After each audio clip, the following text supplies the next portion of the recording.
I mean, it worked for a long time though, so it's good. It worked for quite a while. But When I used to do I know at conferences, least because I was the 4 only person in the office that did them, when we retired. and I would sometimes I'd have them back to back. I'm not sure what's going on. It is. Randy must be pulling her out. I used to do it to prepare, I used to work for a nonprofit, and we used to do conferences, and we had to prepare. Yeah, well, she just hired her. She had to. I've always done like People out. events. Yeah, we still do Which is it. very, very. Yeah, because we're park, it's all the responsibility. No. It's just the fact that everybody's coming in, you know, it's just all. I think this could be a. Did you see the email? You guys gonna come in here, and we're gonna For the drive around, or no? 10:30. I have not. Still sitting No, here. not gonna jinx it. So we're It's doing it gonna Monday? If everybody's go last willing, till 10. there'll be only 3 of us. No, 10 is. Otherwise, we just. For the sign? Oh my God. No, for the, I mean, if we could do street survey, otherwise we'll just do it on the 14th. Everyone's on Okay, the- we'll go ahead and get started. I call to order the meeting of the Manassas Park Governing Body for October 3rd, 2023. First, we have approval of the agenda. We do not have a closed session this evening. Are there any changes? Okay, do we have a motion to approve? Second. All in favor? Aye. Opposed, abstained, motion carries.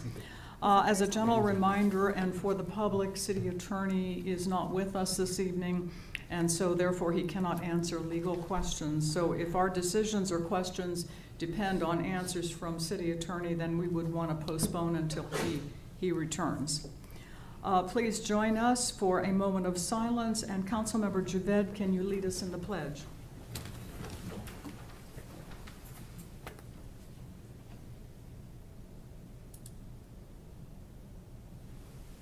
Pledge of allegiance To the flag of the United States of America and to the republic for which it stands, one nation, under God, indivisible, with liberty and justice for all. Okay, is there anyone signed up to make public comment? Yes, sir. Come to the microphone, speak directly into the microphone, state your name, your address, and limit your comments to 3 minutes. Ms. Connor will be the timekeeper. Thank you. Doyle Christian, 120 Alpine, Manassas Park. Well, 8 months ago, we cracked down on city stickers. And you, as I say, you got a few bad apples. There's still some out there. They need to hit them again. Back in May, I pointed some cars out to your parking enforcement officer. She told me, so I gotta wait a month. I see them. Guess what? This is October. Not a ticket. Not a ticket at all. And I even said something to one of the officers. Oh, I love writing tickets. Well, come down my street. There's cars down there, no city stickers. It sits there every day. On that, at least to me, give me a part-time job. I ain't afraid to write tickets up. And the other one is asking why y'all changed from October 1st to January 1 on the parking for the commercial trucks. Because down my street, 2 witnesses, it's a headache. When I get home tonight, I'm gonna have to park way up the street. And it ain't fair to me, because, you know, I like to know. I think a lot of people.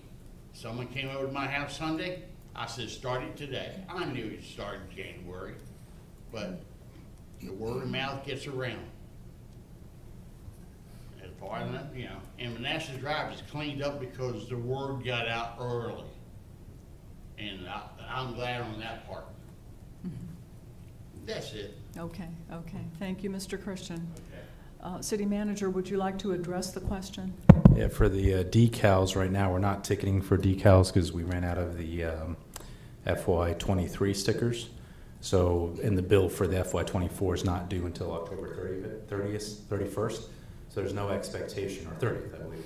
There's no expectation right now for people to have their FY24 stickers, and for new residents, they can't get a 23 sticker. Does that make sense? So you have someone coming in, treasurer's out of them, so you can't we can't ticket anymore for those, so we're kind of on temporary pause for decals, right? When the new decals are issued, as people pay for it, then we'll start again enforcement on November 1st, I believe it is. That will start enforcement for the decals, requiring the decals. So that's the update for that one. So we'd have to have the list of the cars that he's concerned with. If it's not a decal issue, or even if it's a decal issue, we can take a look at it in November. And then the enforcement for the no commercial parking, we were going to do town halls in early September to push the messaging out about it and answer questions. But the signs were completed, and we were getting a lot of complaints about the signs, so I personally wanted to go out and evaluate every sign, which I did last week. And I sent them, a list was provided for which signs need to be removed, which ones need to be added, and where. So we kind of finalized the sign locations here. Those should be completed here over the next week or so for replacements. And then, so now the town halls are scheduled for early November. And so after the town halls is when we would start enforcement. I really didn't want to start enforcement during Christmas. So I said, or the New Year's, so I was like, let's wait till after January. And again, we're gonna probably remove the bags here soon, so people start seeing the signs and get plenty of warning. We're not ticketing right now, but at least have time to make accommodations, because there's not a lot in the market right now for parking commercial vehicles, for where to find. So it's kind of a balancing. We're giving residents plenty of time to come up with it, because once that law gets enforced, there's going to be a lot of tickets and towing in the city, and it's going to create a lot of hardship for blue-collar workers in our community. So this is giving them all the time they need to find accommodations for where to rent spaces to park their commercial vehicles. Okay, thank you. Thank you. Would anyone else like to make public comment who is not signed up? Okay. Seeing no one and hearing no one, we will move on to Manassas Park's 50th Anniversary Committee discussion, and I believe that's Councilmember Hampton. Yep. So a few weeks ago, we had a conversation, Yessie and I had a conversation with the city manager, and in that conversation, she and I had talked about beforehand a 50th anniversary celebration for the city of Manassas Park, which will be June 30th, 1975. Well, that's the year we became a city. 2025 will be the 50th anniversary. In addition, that will be, I think it's our 70th anniversary of existence. That's when the first houses were built here for the veterans on the west side. And the 50th anniversary is it's something that we really should celebrate. So what I have in front of you, I did not want to come up tonight with an actual true presentation. I wanted to get everyone's feeling on it. And so if we have a consensus on establishing the committee, then we'll have a more formal approval at a next meeting. I'll have to work with Dean on how we go about that. I believe that has to be like a proclamation or something of that nature. And so the concept is a year-long celebration starting June 30th, June 30th. I don't know why I keep saying 1975. But starting probably July 1, 2024 to September 1, 2025. That also allows us to celebrate the foundation of our school system. Keep in mind our predecessors at that time had just a matter, and Ms. Connor would know better than I do, but I think it was really a matter of weeks to set up the school system and establishing schools, many of which don't exist anymore. So, and not only is it a celebration of the establishment of our city, but the establishment of our school system and the forethought of our brethren that were here before us. In addition, the committee structure, we were thinking a 7-person main committee. There'll also be the opportunity for subcommittees, because it's going to be a lot of work. 2 city council members, 2 city staff members, and 3 city residents. I had one resident already reach out to me that if this passes is very interested in participating, and already has some ideas. And then we can have subcommittees as needed. As far as funding, that's got to be in the timeline and the costs and activities that will be determined by the committee. But the whole concept behind this is try to not as much burden on the taxpayers by looking for sponsorships or other ways to offset the costs. Of course, we're going to have a lot of conversations with our public safety and many others. What I also put on here were some other celebrations, 50th celebrations of other places throughout the United States. I know that Alexandria every year has an Alexandria Day where they celebrate their anniversary, which is shortly after the 4th of July. So that is pretty much the, what I have to present to you tonight for the celebration committee. So this evening, are you looking for approval of a committee so that the committee can then receive ideas from the public and the governing body and staff? Well, I think we have to do something more formal for the committee. But if I didn't want to go down that path until we knew we had at least a consensus to move forward with this. Yeah, you would. To move forward with the committee or with No. staff overall? Yeah, so okay. the Councilmember Hampton's correct. You guys are gonna have to Resolution. pass a formal resolution that Dean's Yeah. gonna have to craft. So Right. tonight, I think you're just Yeah. discussing whether you want to do The this. concept. The Yeah. concept, the structure, and then whenever Councilmember Hampton can coordinate with Dean, then the resolution can be drafted and presented to you all for approval. I think it's an excellent idea. I mean, this is really what Manassas Park is all about. Celebration of family, celebration of our history together. And I think it's a terrific idea. What does the governing body think? Agreed. Yes, sir. Go ahead. I just Ma'am. agree. Oh, yeah, no, first of all, Councilmember Hampton, thank you. I think this is an excellent, wonderful, exciting idea. We have to celebrate our 50th anniversary. I would just ask that we expand the committee to 3 city council members, could be 3 city staff and 3 city residents. The only reason why I say that is because 3 triggers then the meetings have to be noticed and there has to be meetings kept and people can attend. Okay. And I think this kind of celebration should have that kind of input. Can we make it So- 4 residents so we have at least I'd rather have odd, Of course. odd, because this way, you And know, But can I I- do think there should be 3 council people I'm to do fine with that. And can I add to, Sure. if we can strip the city staff members, because by charter, I'm already authorized right. to serve on committees. I'm not a voting member, and then I can designate my staff, who on my staff to send. So for this one, it would definitely be our downtown events coordinator and our, but that gives me, per the charter, authority to assign who on staff I want. But it doesn't have to be an actual member of the committee. I'm already part of every committee that's. No, I totally agree with Yeah. the city manager's perspective, Councilmember Hampton, that he be the person that would assign staff. And then the residents could be 3 or 4, but I do think there should be 3 council people on the committee. The other thing is I think we should refer this to the budget. I don't like the idea of the committee coming up with a budget and then, I think this body should give them a budget and then live with it. If it's 50,000, it's your budget. If it's 25,000, it's your budget. So we would refer that to the budget committee, the budget process, I should say, to determine at some point what our budget will be for this anniversary celebration. And that budget would also include, I think we also need to include how much overtime it might take.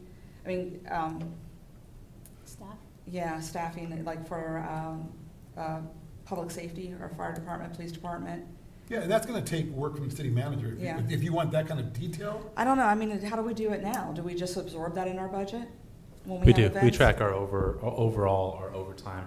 And we, last year, we were actually, or this current fiscal year, you'll see that we came under overtime for fire department for the first time in forever because they're doing pretty well in staffing. So we normally just absorb it, but if we see implications where too many events, that's really where we have to start tracking now with all the downtown events. If it Right. really starts picking up, then we'll go back via the, the FY25 budget and say, hey, we'd like to expand the overtime GL X amount to help us cover all the events that we're starting to do. Yeah. The only one that would have like kind of so I think from my understanding, most of this would probably be branding concepts for our existing events, but we probably have one event that would be for the birthday or the birthday of the city. So that event would then need its own budget. So so whatever we come up with, right? What I'd recommend is that they serve kind of like an advisory board, right, where they make their recommendation to you all for approval for what they would need, and then you guys can deliberate on the yeah, that's budget. better. Yeah. And then you guys approve their budget, and then they go back and implement. Yeah, that's Yeah, better. that sounds Yeah, good. That's better, that's better. Vice Mayor. But again, I did want you to have thank a comment? Councilman Hampton and Councilman Maya for coming up with these suggestions. Yeah. Excellent, thank you. Vice Mayor Mensing, did you have comments? Nope. Okay. Yeah, Councilman I'll just, Rivera? I think City of Manassas did theirs a couple years back. It was this year. 150. Yeah. 150th birthday. It was this year. It was the Yeah. summer. And the neat thing about there, they had license plate branded, I think it was like City of Manassas 100 years. Yeah. And then the residents were purchasing it and kind of getting involved. So it's something for the committee to consider later on, but I'm in favor of this. Yeah. Mhm. Sounds like a consensus to move forward. Okay. Second? Thank you. And so if I hear this correctly, 3 city council members, 4 residents, City staff by way of the city manager, appointing whoever it might be. And then we bring whatever the plan is, just like we do with anything else, to the dais, and we'll decide. And Yeah. are you okay with supplementing some of the costs with sponsorships? Oh, that would be Yeah, why not? preferred, Okay. absolutely. I just want to make Taxpayers would sure. appreciate that. Yes, they Well, would. I'm a firm believer asking people for money instead of, having the Yeah. taxpayers pay for it. Absolutely. Donations, wonderful. And if I heard Councilmember Appreciate Javed, he liked the idea of the license plates, so I'm taking that down. Those were Hermetically? I cannot say the word today. Commemorative. Yes, that's the word. What was the word? Commemorative. Commemorative. Were Yeah, they, it's like a takeaway, you know, from Very the nice. celebration. okay. Okay. Can you pull your microphone down? Thank you. All right, so when Dean comes back, Okay. I will work with him, make an action item for myself to come up with the proclamation. Okay. And we look forward to more details. Yep. Super, thank you. Do you have anything else before we move on? The Who's only gonna other- be, I do. I'm sorry. Go ahead. The only other thing I thought that would be really good is that if we could get past members of city councils that are live, that are maybe nearby, we have some sort of way to bring them into the celebration as well. And for those that have passed, like, especially those that were cornerstones of the city, some of these names y'all may not know, Bill Still, his family, oh gosh, I can't think of his name. He served on city council and he lived on Lambert. Frank Al- Murphy, Ernie Evans. Right, and Mr. Alvarez, there's a number. Yeah, John Alvarez. Yeah, especially and especially the family members of those that were the first I group. think Mr. Alvarez has passed away now. He has, so has Yeah. his wife, but I'm sure when he's got, many of these people have passed away, but their children Yes, yes. or grandchildren are probably around I know I was somewhere. his alternate on UOSA for a while. Really? Yeah, yeah, He used to tell me stories about his time in Korea, yeah. so, yeah. Yeah, okay, All right, thank you, and I'll pass it over to Yessie. okay. Yeah, I was just wondering who's going to be our third council member that's interested to be part of this. Well, maybe we should wait till Michael gets back and have the Yeah, discussion. full Okay. discussion. Yeah. Sounds good. Good. Worst comes to worst, we'll put a name in a hat and pull it out. Yeah. Draft somebody. There could Yeah. be someone burning on this dais to participate. I'm just sure. waiting to- Yeah. Yeah. I think somebody will probably step forward. I Yeah. think so too. Yeah, okay. Okay, thank you, Councilmember Hampton. Moving on to our information. Next, we have a briefing from the Northern Virginia Community College. With us this evening are Mr. Ron Gill, board member representing City of Manassas Park, Dr. Molly Lynch, provost of the Manassas campus, Mr. Steve Partridge, vice president of strategy, research, and workforce innovation, and Dr. Ann Kress, who is president. Welcome and thank you for being here. Thank you.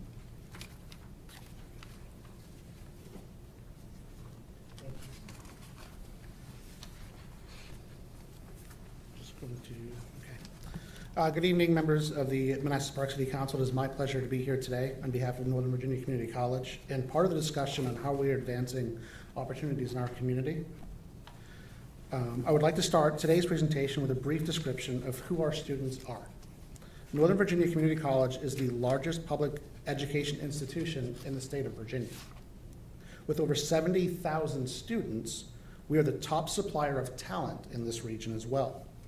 Here at the Manassas campus, our student population is over 10,000 students. Nova students are diverse.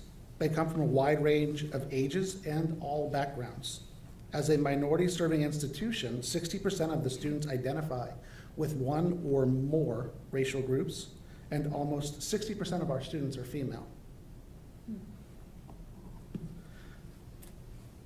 NOVA's continued partnership with the City of Manassas Park Public Schools through our dual enrollment program continues to be successful. Last year, this partnership saved Manassas City Park families over $77,000 in college tuition alone. Thank you for your time. I'd like now to turn the presentation over to Dr. Molly Lynch, Provost of the Manassas campus. Thank you for having us. I was telling them I was here when you did the opening ceremony for this building. Yes. And beautiful, well, hot day. I haven't been back since, so it's really nice to be in here to do that. I've been the proud provost at Manassas for quite a bit now. I've been there almost 20 years. And so, as you'll see, our campus has grown quite a bit. We went kind of from 3 main academic buildings to 4 and 5. You're going to see we're actually getting some new ones. So I always say we have 10,000 students, but it doesn't feel that way. And so one of the things I'm really proud of is that our class sizes are really small. I tell people you can take chemistry with 24 of your best friends, not 240 of your best friends. So it's something we really pride ourselves on. And you'll see that our average age is about 23 and a half. So, and about a little over half of our students are your traditional college age students. So that means that we have those traditional college age students, but we also have a lot of adult learners that we embrace and welcome and love having on the campus as well. You'll also see that only about less than 20% of our students attend full time. So that means we've got students who are working, we have students who are parents, we have students who are working parents. They have lives outside of school, and we understand they're juggling many things, but really value the education that they're working to get. 2 more things on this slide I'll point out. I'm not going to read everything. You'll see that we are a majority non-white campus, which in the spirit of community college, we reflect our community. And it's something we celebrate, and it's lovely to, when you teach, lovely to have in your classroom. And the last thing I wanted to share is that about 21% of your Manassas Park High School graduates are coming to Nova. And we're getting about a fifth of the students directly into Nova. Okay, I could talk forever about Manassas, so I'll have to tone it in because I know I have people coming after me. So all of our Nova's comprehensive campuses have your biology and your psychology and your history degrees, but there's a couple things that make Manassas unique, and I'm going to talk just about 4 of them. One of them is we have an engineering technology degree, and this is an Associate of Applied Science degree that we developed a few years ago with Micron and BAE and some other partners. And it's really designed to give students skills to go work in mechatronics, advanced manufacturing. And we actually even have a specialization for data center operations, so they can get it. We know that's popping up in this region very, very quickly. They have really fascinating classes. You go in, they have these fancy robotic arms, and they're learning motor control. And I always tell students when I go visit them, I'm afraid to touch the equipment because I know how much it costs. So it's really fun looking at these big yellow robotic arms. I need to mention that our engineering technology program is co-located with our Fab Lab. So it was developed with support from Micron and some other partners. It's a state-of-the-art maker space. It also has a wood shop. And if you haven't come to visit, I'm more than welcome to give you a tour and show you around. But we use it for a lot of different purposes. We host summer camps there. Schools are going on field trips there. We're doing teacher professional development. And it's also open to the community. There's workshops on Saturdays for 3rd through 8th grade students to come with their parents. You can actually get a membership and come play with the 3D printers and the CNC routers and all these other fancy-dancy things. So it's a really great place that if you ever want to come visit, just let me know. We also have a biotechnology program. Again, it's an Associate Applied Science degree, but we do have a transfer partner with George Washington University for students who want to continue on. And again, this is for students looking at entry-level positions at biotechnology and pharmaceutical companies, which we know is also important to this region, the bioscience industry. They're learning to run DNA samples and lab tests and those different things. So we're very proud of that as well. We house automotive, diesel, and welding. I'm going to talk a little bit about those on the next slide. I'm just going to point out that our automotive program is NATEF accredited, and we also do, as a service to the community, testing for automotive service excellence. So all the automotive technicians have to remain current, have to up their credentials and take those exams, and we offer those tests on campus. And then we also offer early childhood education. Again, that's an accredited program through the National Association of the Education of Young Children. This is training preschool teachers as well as students who want to transfer and get a degree that could teach up through elementary education. So my last slide, we are getting a new building. And as I said when we started, there were kind of 2 classroom buildings. We now have 4, and now we're getting this one. We keep growing and growing and growing. But this was a $15 million, 20,000 square foot building that's coming. You're going to hear from Steve Partridge here in a minute about how we use labor market information to figure out what programs we need to be looking to help develop the workforce. We want to train students in fields that there are going to be jobs out there. So when this building opens, which looks like it's going to be, we're going to break ground next fall, we're going to start with 4 programs. So the first one we're going to start with is diesel. And that's both the things that go in your dump trucks and your school buses and your garbage trucks, but also the backup generators that are used for data centers and hospitals. So we need to train students to work on those engines. And we have a $685,000 federally directed spending for program investment. So we're buying some new equipment, updating our curriculum. Another part of that building is we're going to have a dedicated bay just for hybrid and electrical vehicles. That's another part of automotive that's growing. I've learned a lot about this. It's not my field. But it requires special equipment to drain the batteries to work on them safely when you're working on a hybrid electrical vehicle. It's not like working on a regular car, so we're going to have a separate bay for that. And then we're going to have 2 spaces that are kind of flexible labs. So they're going to have an industrial facilities maintenance and then fiber optic cabling. That's what we're going to start. Those 2 spaces are super flexible. Like we're building them to, as the labor market changes and something we haven't even thought of that appears in 10 years that we need to train people on, we'll be ready. So I'll pass this over to Steve Partridge. Thank you, Dr. Lynch. So you heard earlier in the presentation that NOVA is the largest source of talent in our region. That's important because I'm the one that all the businesses always call and say, I can't find people to work. Where are they? And since we've got over 71,000 students, it's really making sure that the students have the information to know where the jobs are. So our career services people are very busy. We spend a lot of time meeting with businesses. But one thing we heard a few years ago is, I want to work with NOVA, but you're so big. Who do I call? So we set up our business engagement center. So if you come across any business in your community and they say, I need to hire people, send them to NOVA's business engagement center. We post the jobs. We offer internships. We even offer a unique program called the Guaranteed Interview. So if an employer says, I want to hire out of this program, we will promote them. We'll give them an opportunity to talk to our classes. All we ask in exchange is that we promote their logo and we guarantee that the student, when they complete the program, gets that interview.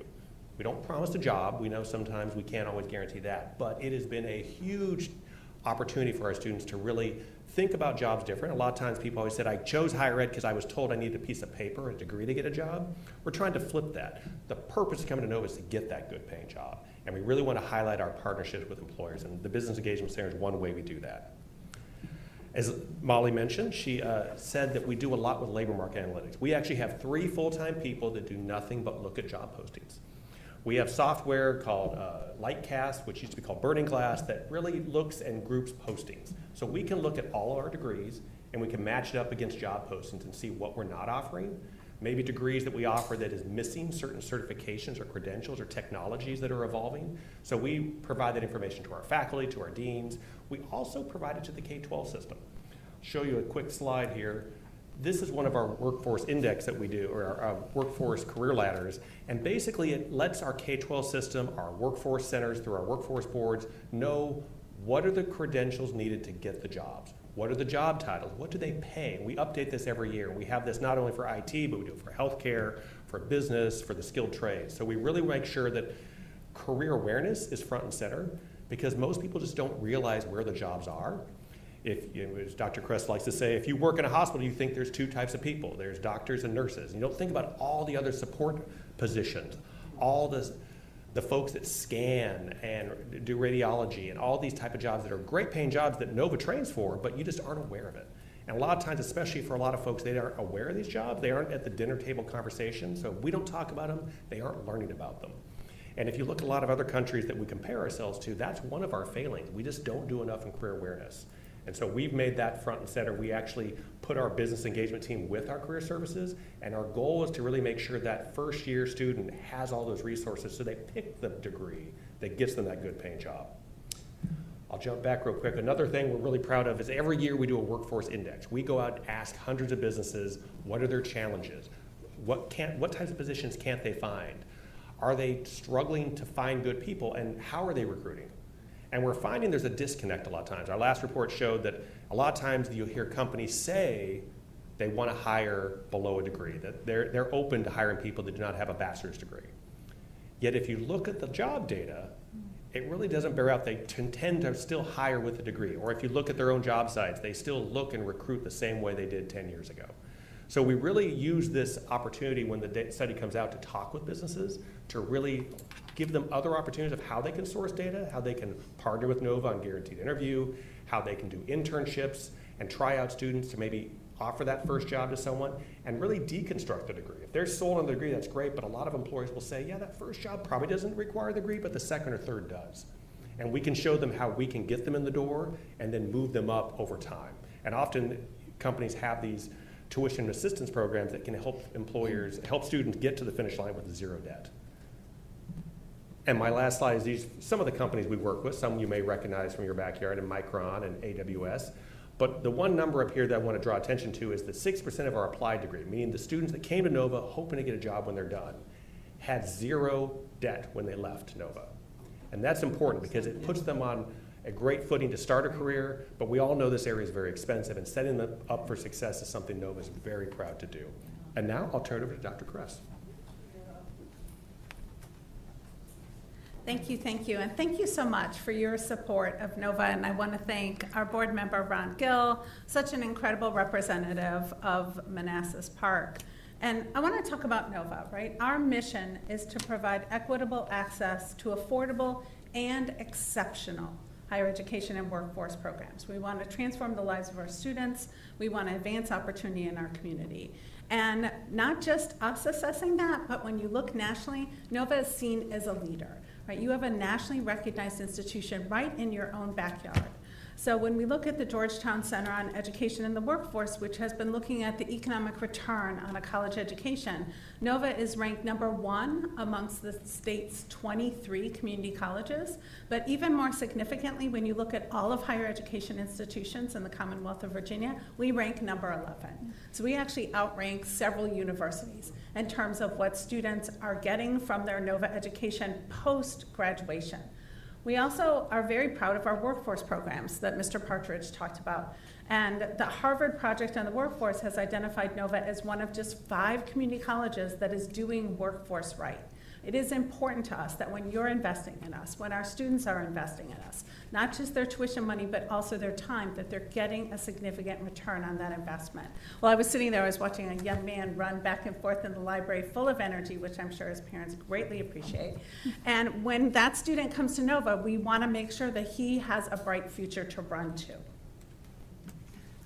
So when students come to NOVA, we also want them to know that they're going to complete NOVA, right? That open door of opportunity doesn't mean a lot if it leads to the back door as an exit. So when we look at the students who are crossing our stage at graduation for NOVA, what we see is that they cross in the same representation that we see them in our hallways at registration and in our classrooms. So NOVA does not see the equity gaps in graduation that some universities and community colleges are seeing. That's important to us. We want that promise to be real for our students. And when we look at our programs, we want them directly connected to the economy. I'll highlight IT because it's such a program at the such a large program at the Manassas campus. But NOVA has over 4,600 students across all of our campuses enrolled in information technology programs, everything from short-term certificates to university transfer degrees. That's probably about 3 times the size of most university computer science departments. We have such a large IT enrollment because we help our students understand where their degree pathways will intersect with the economy and where the greatest return is for them. And for some of them, the greatest return is going to be through transfer. Excuse me, I got my flu shot yesterday, so I'm feeling it today. Our program with George Mason University Advance is nationally recognized. We send about 3,400 students a year to George Mason, and about 1/3 of those students are going through our Advance program. Those are students who are co-enrolled at NOVA and Mason from their first semester that they enroll in Advance. Very simple application. You need a 2.0 GPA and have fewer than 30 credit hours at NOVA. Once you're accepted at Mason, that's the only application you'll ever fill out. You never need to worry about another transfer application. It also doesn't cost you anything. Those students then can transfer to Mason in more than 80 different degree pathways and lose none of their credits. So when they transfer over, they are true juniors. And as a result, because of the coaching, because of the pathways, because of the clarity, over 90% of the students who transfer to Mason through Advance complete their bachelor's degrees in less than 2 years. after transfer. So if you think about the issue of college affordability, first of all, classes at Nova are going to be 60% less, 60% than classes at Mason. If those students are bringing in free high school dual enrollment, that makes it even more affordable, and then they're going to graduate from Mason in less than 2 years, right? So all of that is saying you get an excellent four-year degree at a much more affordable price point. The other thing I will mention is we have guaranteed articulation agreements with all of the Virginia public universities, so students can start at Nova and transfer to Virginia Tech, to UVA, to William & Mary, and they do every single year. We also have a guaranteed articulation agreements with institutions like Georgetown, American University, GW, as you heard. We want our students to be able to recognize that every door at Nova is the right door, so they can start at Nova and go anywhere. So we, again, are delighted and very grateful for your investment, for your care and your support of our Manassas campus, of Provost Lynch and her incredible team and our incredible students. And we are ready to answer any questions you might have. Oh, that was an excellent presentation. Thank you for the support that you give to the students and to the educational system in general. You're truly doing yeoman's work. Thanks for the work that you're doing. Well, thank you. It is truly our faculty and staff.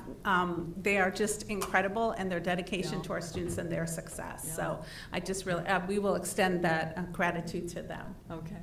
Are there any comments or questions? Yes, ma'am. Hi, thanks for coming out. My question is about the high school dual enrollment. I was just wondering if you could tell us a little bit more about that. I've heard nothing but positive things about this throughout the community. Everyone who's done it says it's worth its weight in gold. Could you just tell us a little bit more about the process for kids? When do they find out about it? What age do they get to start that? And are you coming to our schools and kind of telling them about the opportunity? So I don't know if you want to take that or you want me to. Okay, sure. So the typical dual enrollment student at Nova starts as a junior, and we are coming to the high schools. We're talking with students about this opportunity. It is what we call contract dual enrollment. So our dual enrollment office works with every single high school, really shaping the offerings for what that school is looking for. We also need to be able to credential the high school teachers to offer college level coursework. So sometimes that's a determinant, and I'll come back to that in a second, because we do have workarounds for that.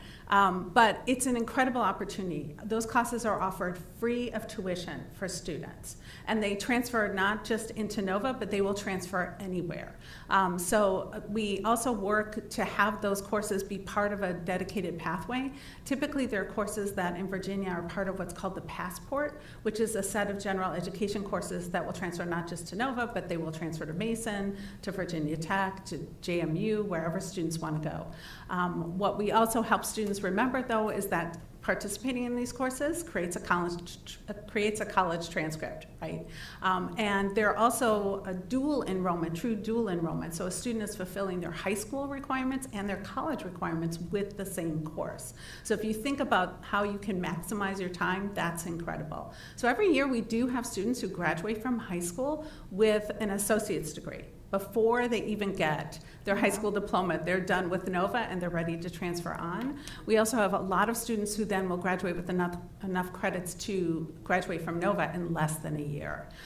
We do have workarounds through early online college for courses that students might be interested in, but are not offered at their local high school just because of the inability to credential a teacher, or maybe there just aren't enough students who are interested in that. So we have those for the students as well. The last thing I'll say is that we've combined our high school dual enrollment and high school outreach offices so that they're in the high schools more frequently talking about this opportunity. So we've seen a dramatic increase in the dual enrollment.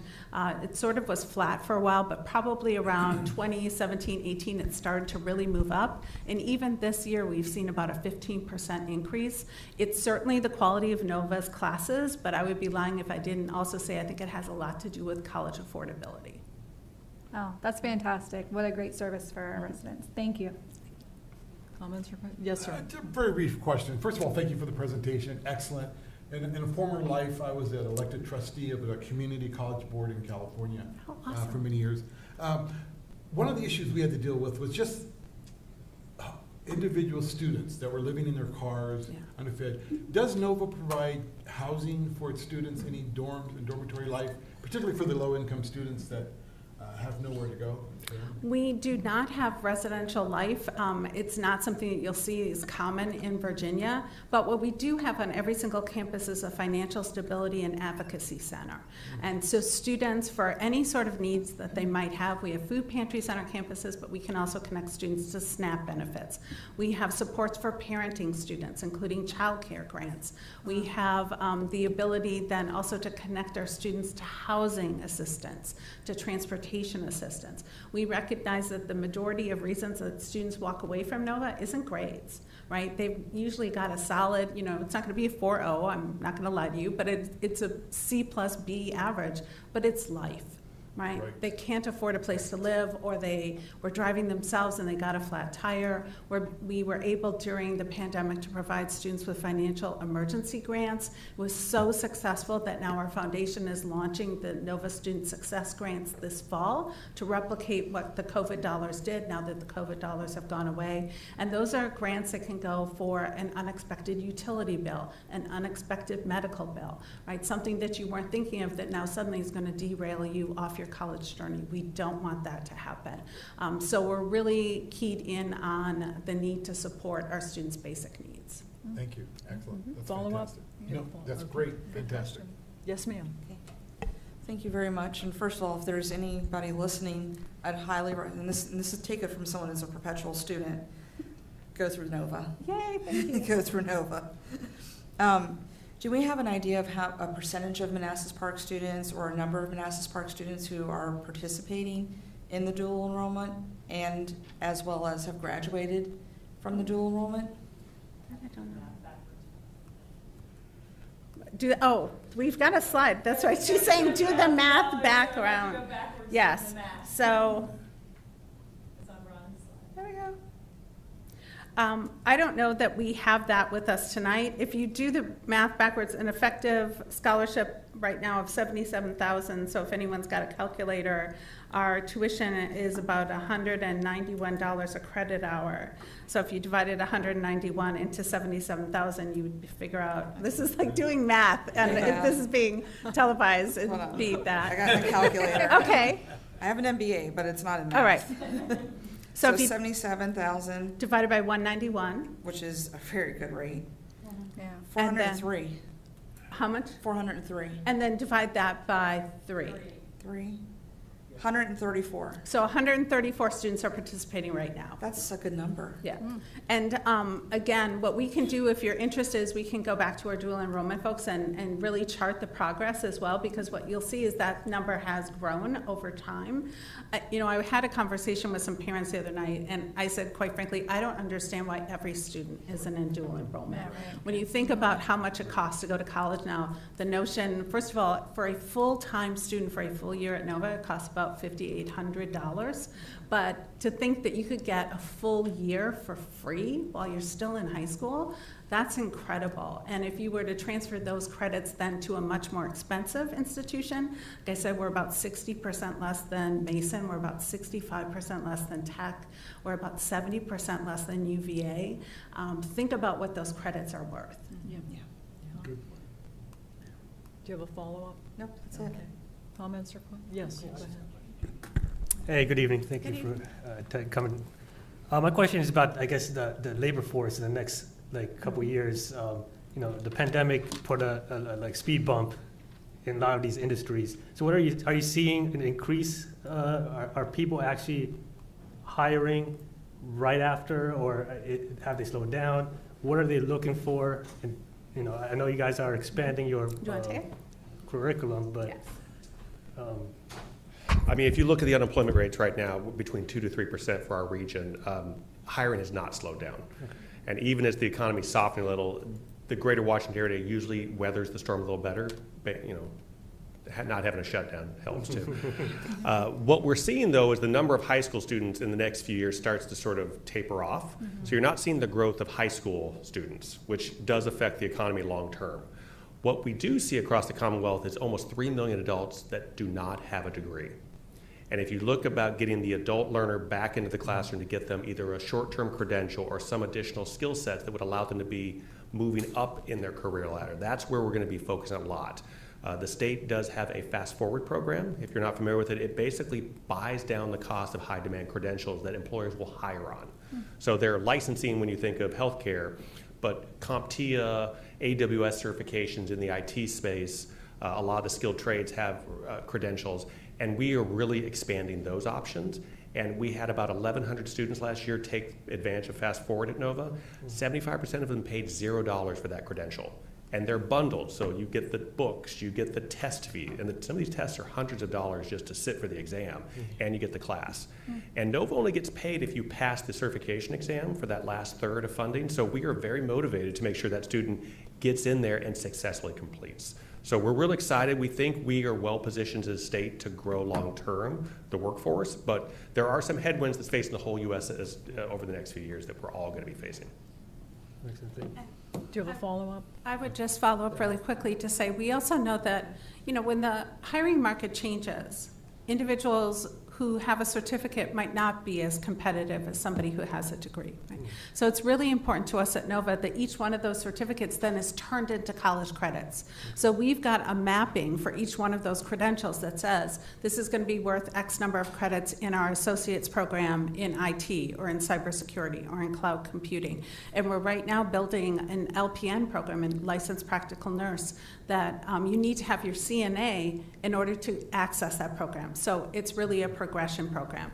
And then we have a bridge program from LPN to RN so that we can keep those ladders going, right? Again, we don't want any wrong door. If the market shifts, we want people to be able to find a brighter future. Right. No, excellent. And I think you brought up a good point about that 3 million number of adults that don't have degrees. But they've been working in that field for 20, 30 years. Right. So some of their hesitation is like, okay, do I really need to go back to school and start all over? Can their work-life experience be transferred into a credit? We do. We have credit for prior learning that we have an assessment that will take, especially if they've got industry-recognized certifications, Right. but they can also build a portfolio of experience. And then we also recognize the needs of returning veterans or folks who are leaving the military, especially in this region. So 11% of our students receive military benefits, and we have a crosswalk for the military occupational specialties. So we can say this MOS is worth this many credits, so that you're not starting at the start line. You can start halfway around the track and finish that degree much more quickly. Oh, good. Excellent. And then my last question is, I would hold Nova very highly, but how do you guys compete with the ECPIs in those specialty fields for the working adults? I think they probably go geared towards there, maybe because it's a little more fast-paced, or I don't know, different. Well, when you look at the Fast Forward programs that Vice President Partridge was talking about, those are programs that are typically 4 months or less to get that industry recognized credential. I think the other benefit is then we can crosswalk that credential to an associate's degree, which can't really happen at an ECPI. And the last thing I would mention is that when you look at the ability of students then to stack some of those credentials to get somewhere, we also offer that opportunity. So certainly ECPI is a great fit for some students, but not necessarily for every student who might imagine that they're going to want to complete an associate or bachelor's degree going forward. Okay. Understand. Thank you. Okay. Any other questions, comments? Mayor, can I ask something? Yes. Yeah, this is, I guess, so you're representing, I guess, recruiting for helping the business community find qualified employees. We're not the business community, but local government across the region is a very big employer of well-paying jobs with pensions, and we're struggling as a region, and I bring this up always at the meetings with the county executives, city managers. We're just stealing from each other employees. There's not a big base growing for very great paying jobs, and we're just plucking employees from each other versus developing that new labor force to come into the market and help us out for good paying jobs. And I don't know if that's something we can coordinate with. I can get with you offline and see what can be done, because I always preach this to the bigger jurisdictions, but they have no incentive to push this because they're stealing employees from the smaller jurisdictions. But maybe Nova can help us take the lead and really grow that base of employees to help us out with our recruitment challenges.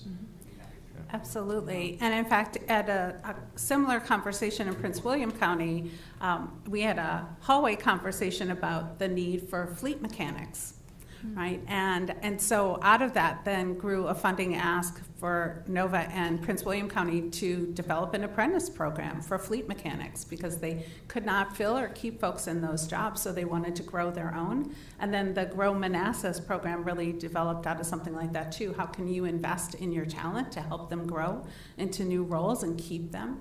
I think it's important to understand that not just 91% of the students who come to Nova live here in Manassas at our Manassas campus, but when you look across the Virginia Community College system, more than 70%, I think it's around 77% of all the graduates of VCCS stay in the Commonwealth of Virginia.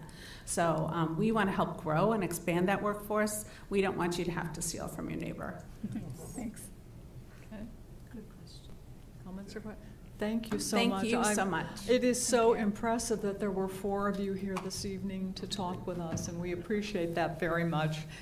You're more than welcome to stay with us for the rest of the meeting, but we understand if you have things that you may need to do. So thanks again. Thank you. And this is a gorgeous facility. I just have to tell you this. This is just beautiful. Thank you. Yeah, we're enjoying it. Okay, moving on to consent agenda. Consent agenda consists of the appointment to the Bull Run Alcohol Safety Action Program Policy Board of Sergeant Amber Stevens for a 3-year term.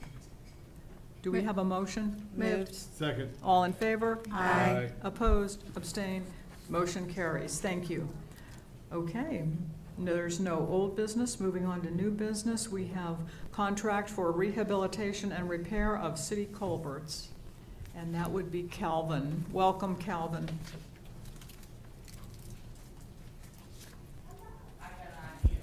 Good evening, Mayor Rishel, Vice Mayor Mensing, members of council, residents, staff, and guests. I'm Calvin Odell, the Director of Community Development. Before you tonight is a contract to enter in for the rehabilitation of corrugated metal culverts. Hey, Calvin, we've been on quite the can you hit escape from that slide deck? And yeah, just minimize it. Thanks.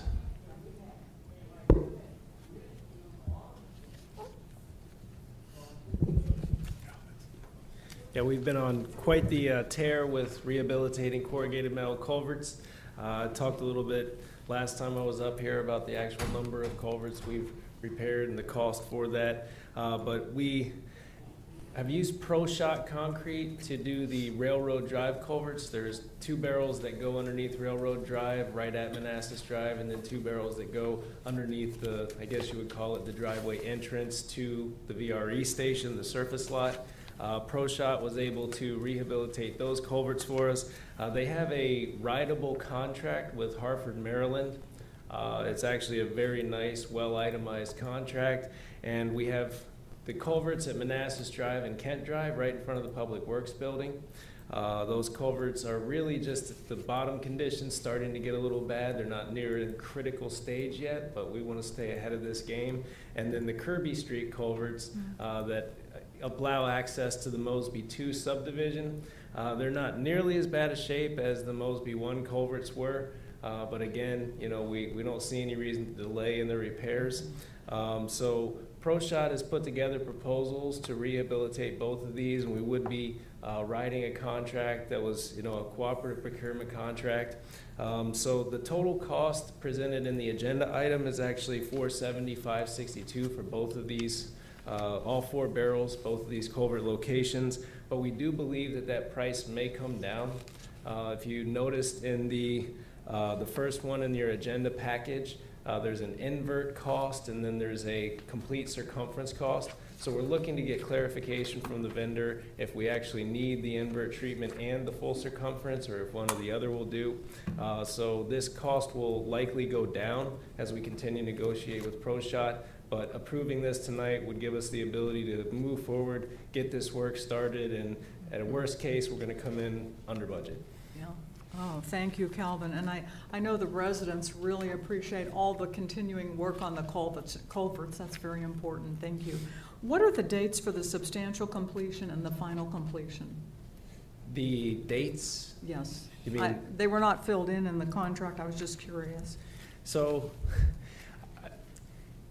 the 2 railroad culverts, after they got them cleaned out, took all of about, I want to say 48 hours apiece to actually get completed. They probably haven't put in a substantial completion date yet, or haven't drilled one down because they're not quite sure how much diversion effort's going to be required or how much clean out effort's going to be required. But we will get that number for you, and I can answer that question for you via email later. Sure. But that's often the big question, is how long is it going to take to clean them out? How much effort is it going to take to divert? Especially at the Manassas culvert, you have one culvert, the Manassas Drive culvert, you have one barrel that's bigger than the other. So timing around weather, that can be substantial too. But I will get the answer for you and send that out to Laszlo so you can disseminate it to the body. And I believe the goal is to be done by the end of this calendar year, if not, get it done by the springtime. Okay, thank you. Yes, ma'am.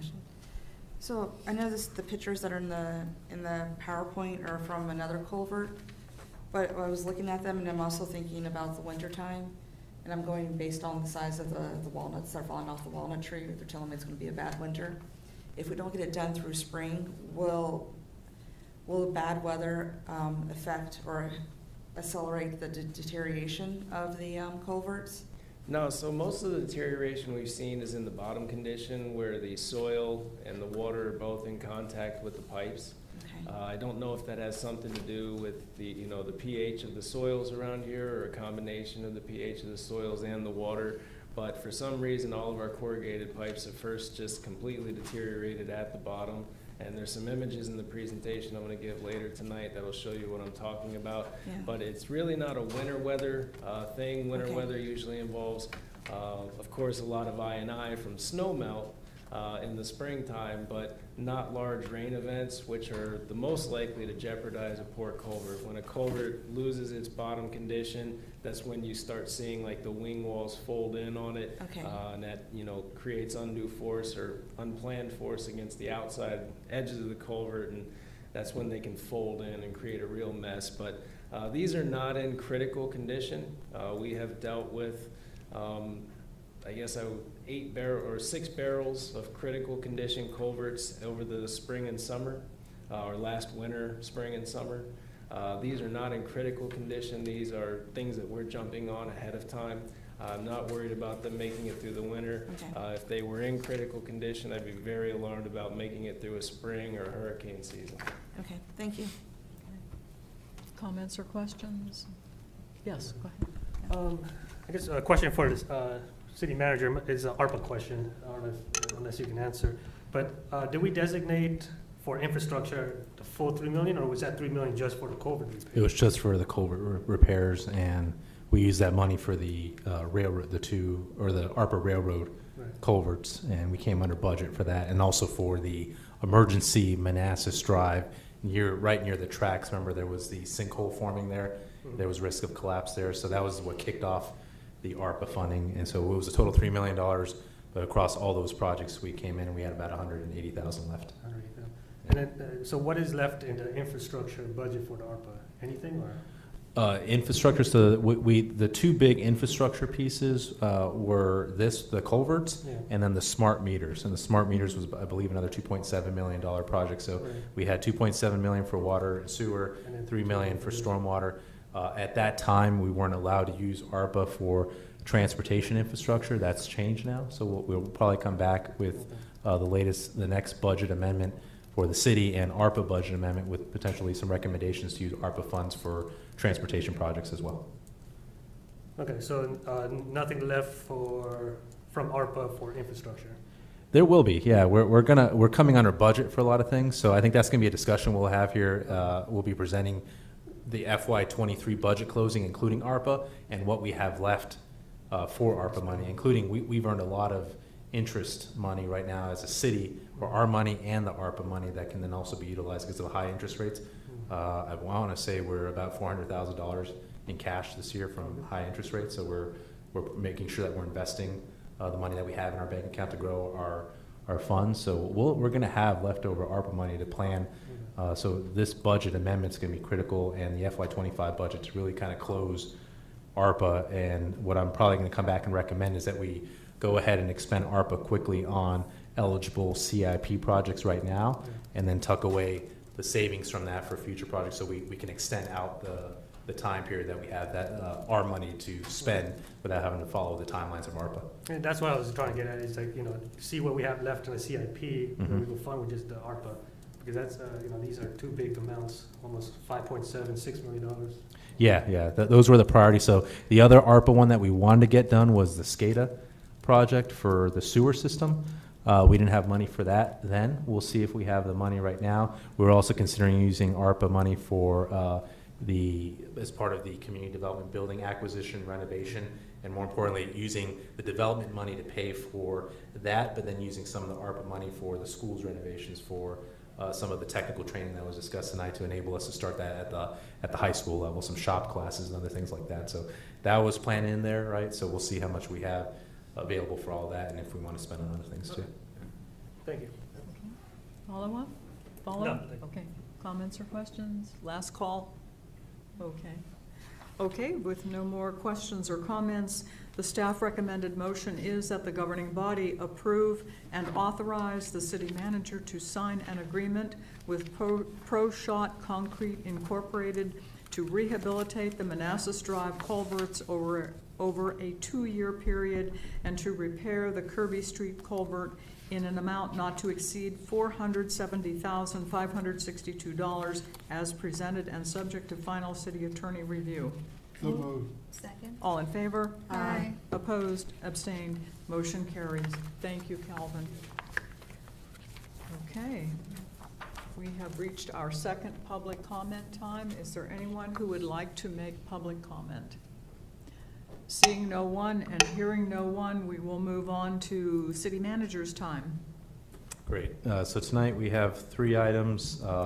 Item 3, even though the shutdown didn't happen, it's only been postponed to November 17, and with the ouster of the Speaker of the House today, who knows what's going to happen. So I still want to go over those slides to see what the impacts were in 2018. It's still an important conversation to have, because we've had shutdowns before, we'll have them in the future. Absolutely. So, yeah. Well, we're going to start with FY23 annual reports for Parks and Rec and the library, and then transition to the FY23 report for the Community Development Department.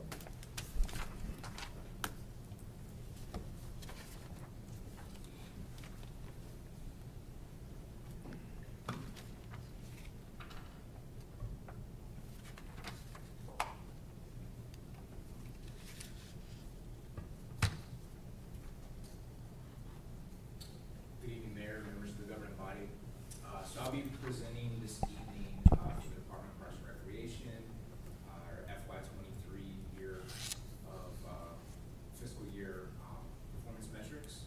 I'll be Can you speak more directly into the microphone? No. Or louder, one of the two. Thank you. I'll be going through each division for the department, with the exception of the Library Services Division. Once we get to that section, I'll hand that off to Holly so that she can get you all up to speed on the library's performance for FY23. So I'll start with our marketing division. Of the 4 categories, we saw year-over-year increases in 3 of the 4.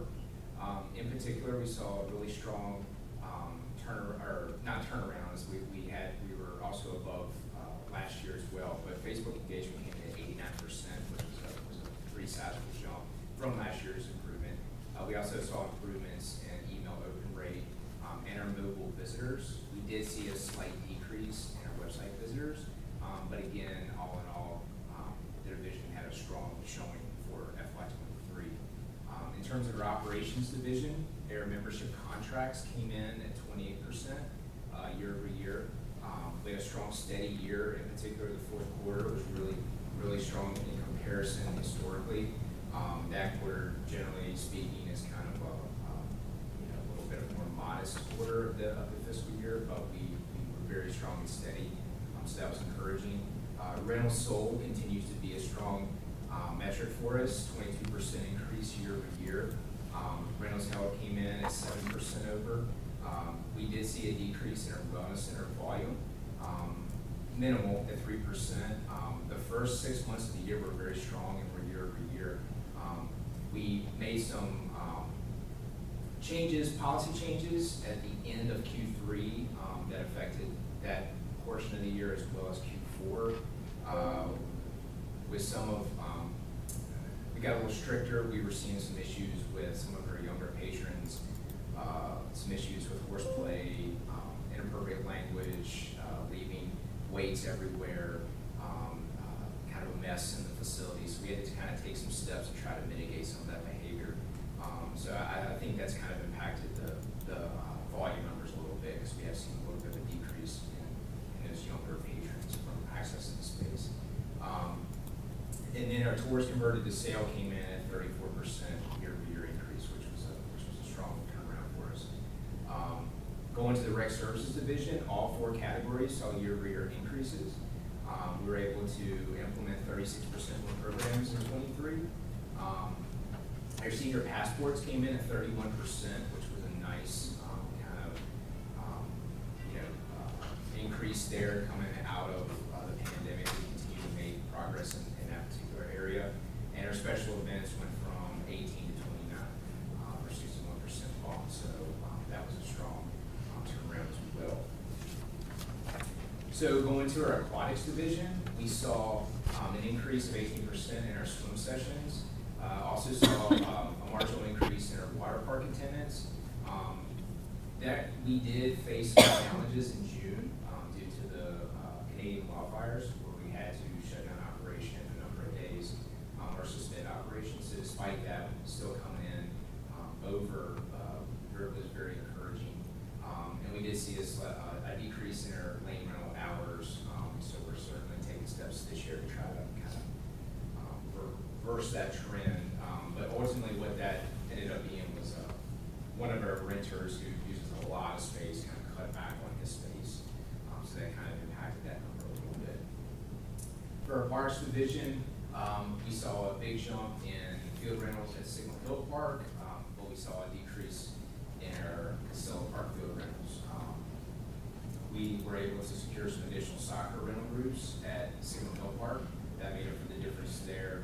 In terms of Costello, we're pretty much booked for weekends. We only have 2 pitches, so every weekend's booked for the entire year. Several weeknights are booked in one of the fields. We really only have some weeknight availability left. That's not really attractive to most groups. They're looking for those weekend days. So we're kind of maxed out to a certain extent there. We were able to utilize or accommodate a youth group in the past. They have since moved on. They don't have as much interest. So we're probably going to even at our level out here a little bit moving forward, I would imagine. Because again, we just are kind of maxed out on the potential number of days we can rent space. I'll skip over the library services section. Holly will definitely go over all of those metrics when we come up here. But kind of spoiler alert, it's all good news. Everything across the board is really strong, and they continue to really just do really great things here at the library. And then finally, financial. We saw a 14% increase in our cash basis revenue and a 2% increase in the water park revenue, which again, we were very encouraged by, given some of those challenges with operation being suspended due to some things outside of air control with the weather and whatnot. So moving to our event highlights. But before that, though, Jay, just want to note that our cash now, our revenues, Jay's done a great job in getting it back to pre-COVID levels. The problem is that expenditures have gone way up because of inflation. But it's just a good win for Jay and his team to kind of. We're still below in certain things, like certain metrics, especially preschools, extended care, as kind of the family dynamics have changed since COVID. But we've made up for it in other program areas. So they've done a good job in recovering to pre-COVID levels overall in terms of revenues, but with expenditures spiking, it's kind of still creating a financial hardship. But yeah, just kind of segueing into some of our events throughout the fiscal year, try to kind of go in order here. Trunk or Treat continues to be a very popular event. That's one of our most popular. We saw our highest volume this past fiscal year. It was very well attended, and Caitlin and her team are getting ready for this year's event just in a few weeks from now. Light parade, we had 38 floats. We did the first Saturday weekend there in December. Weather was great, good turnout, so we're looking forward to kind of replicating that again this upcoming year. Air Gingerbread House Decorating Workshop and Breakfast with Santa were both at max capacity. Those events continue to be very popular, and I anticipate they'll continue to kind of hit those numbers and above if we're able to find any more space in the room to fit any more patrons.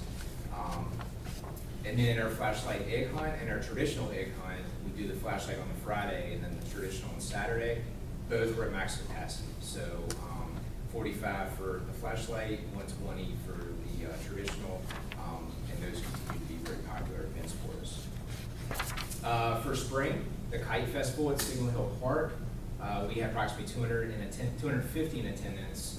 This year we sold 70 kites on site. That's the most we've ever done in the past. So that's pretty cool. We'll continue to bring kids day of for those individuals who want to purchase that day. And we just keep getting very lucky with the weather. It seems like every time we have it, there's great wind and it's sunny and just perfect conditions.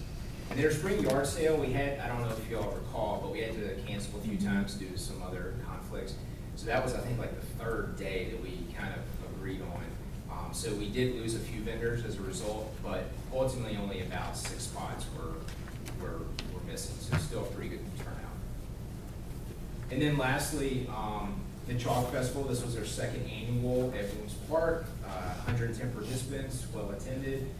It was warm, but it was a good day. A lot of people in attendance. And lastly, the Juneteenth celebration here in the governing body chambers. We had originally planned to have it on the plaza. The weather didn't quite cooperate with us, but I think it was very well attended, very well received, and an excellent event. So hard to imagine it could have gone any better, but we're looking forward to having that again, hopefully outside this upcoming year. Okay, thank you, Jay. The Facebook engagement stats are pretty impressive. Yeah. Any comments or questions for Jay? Yes, ma'am. I just have a quick question about the first slide. The program's canceled. Is that like due to like non-attendance or people not signing up? Yeah. Okay. So generally speaking, it sounds weird, but it's kind of a good sign when that cancel number goes up, but the implement also goes up because we're offering more programs overall. So we're also canceling more in the process. So yes, it basically is if we don't have enough people to register to run the class, we will cancel that class. Okay. But we're offering more overall, so even though we're canceling more, we're also still implementing more. Okay, so it kind of washes out. It washes out. Okay. Yep. Thanks. Jay, is your microphone turned on?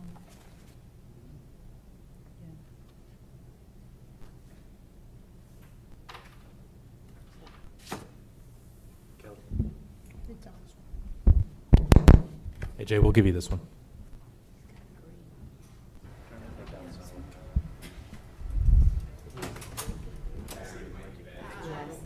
That may have been part of the problem, Community yeah. Center. Yeah. Yep, thank you. Okay, sorry about that. No, that's better. Okay, thanks. Sure. That was probably part of the problem. Okay, I apologize. Okay. Yes, Just- sir. Jay, thanks for the presentation, 23. Could you highlight some of your maintenance / enhancements that have occurred in Parks and Rec? Because I believe, didn't we redo the floors at the community center this year in 23? So we did the banquet hall. Floors, yeah. Yes. And is there other things that we've done in 23 that you could enumerate for us? We recoded the indoor pool deck in 23. That was a CIP project. The banquet hall floors, we added new banquet hall equipment as well as tables and chairs in some of our classrooms. Those are all 23 projects. We did the Polk Park basketball court. That's nice. And playground. The Signal Hill Playground, yep. Yeah. That was in fall, about this time last year, maybe a little bit later, in the fall of FY23. I'm trying to think if there was anything else inside the building. Working on the basketballs or? Signal Hill, you're still doing something there. Yep, we have a 24 project going on right now for basketball court at Signal Hill, new basketball hoops, and color concentrate, official court lines. The hoops and the backboard should be in next week, and then this Friday, and then next week we should get the acrylic paint down as well as the official court lines. If everything goes as planned and the weather cooperates, we might be up and going by next Friday, but if not, the following week. Excellent. Over there. I do want to, first of all, that's excellent. I mean, the work that's been done around in Parks and Rec is just fantastic. The stairs leading at Signal Hill Park leading up to the play structure are in horrific condition. It's funny you said that. I was actually just following up with a vendor on email earlier this evening about a follow-up proposal for those stairs. Oh, good. Oh, good. Yep. So it happened 24 or 25? We have it listed as, I think, a 24 option. Oh, good. If the And would budget you allows. use a Trex product instead of wood? Because that wood splinters and it's hard to climb. And I've seen kids get splinters and. Totally agree with you. I That's a think problem. wood is not the way to go. Okay. We're going to actually propose concrete. Oh, I think we even get better. the longest lifespan, Yeah. least amount of maintenance required. And I think aesthetically it'll look nice as well. We have a side rails, a middle rail. We'll go with I think some sort of concrete material, at least 25 to 30 year lifespan. I would say safe, probably more, but to be safe. we could That's get really there. nice. Yeah. 'Cause Yeah. right now it's treacherous. Yes, it's pretty rough. I agree. Thanks, Jay. Sure. And if I can add to kind of a sneak peek with the ARPA budget, we talked about infrastructure. A lot of the eligible infrastructure is parks. So what I'm probably going to be recommending to you all, since business investment is still slowing down because of high interest rates, right? We want to preserve that tenant improvement dollars, but the timeline is not going to work. That we use the ARPA money to fund. So I told Jay to get ready to fund like the water park renovations, the pavilion do all that stuff with ARPA money, and then tuck away the savings that we were going to use city money for, tuck those away through our EDA to do the ARPA tenant improvements in the future. So, give Jay the heads up, just be ready if you all approve to move a little bit quicker with those renovations using ARPA money. Do them now versus 2 years down the road and then shift the money back. I think that's exciting. Yeah, So that's a good hopefully we can idea. do that. So fantastic. Sounds Yeah. great. Do you have a follow-up? Nope. Thank you, Jay. Sure. Okay. Comment? Yes, please. Since we're having so many events here at the plaza and then we're having other events at the community center, how is Melissa getting help with like setup and breakdown when it comes to the events that she's hosting here in the plaza? So we actually just, Melissa, and we had communicated with her just a few weeks ago, kind of specifically about the last Friday events. She had reached out to talk about some additional support. So Caitlin and Melissa have been in contact. Caitlin came out and Jessica to help this past Friday. So they provided support at this most recent Friday event.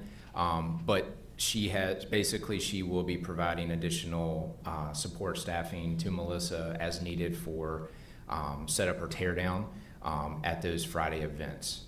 So this Friday, I noticed that they left a little early because I think that Yvette and Melissa had to pick up the picnic tables by herself. Thank goodness my husband was still there and Jaime was still there.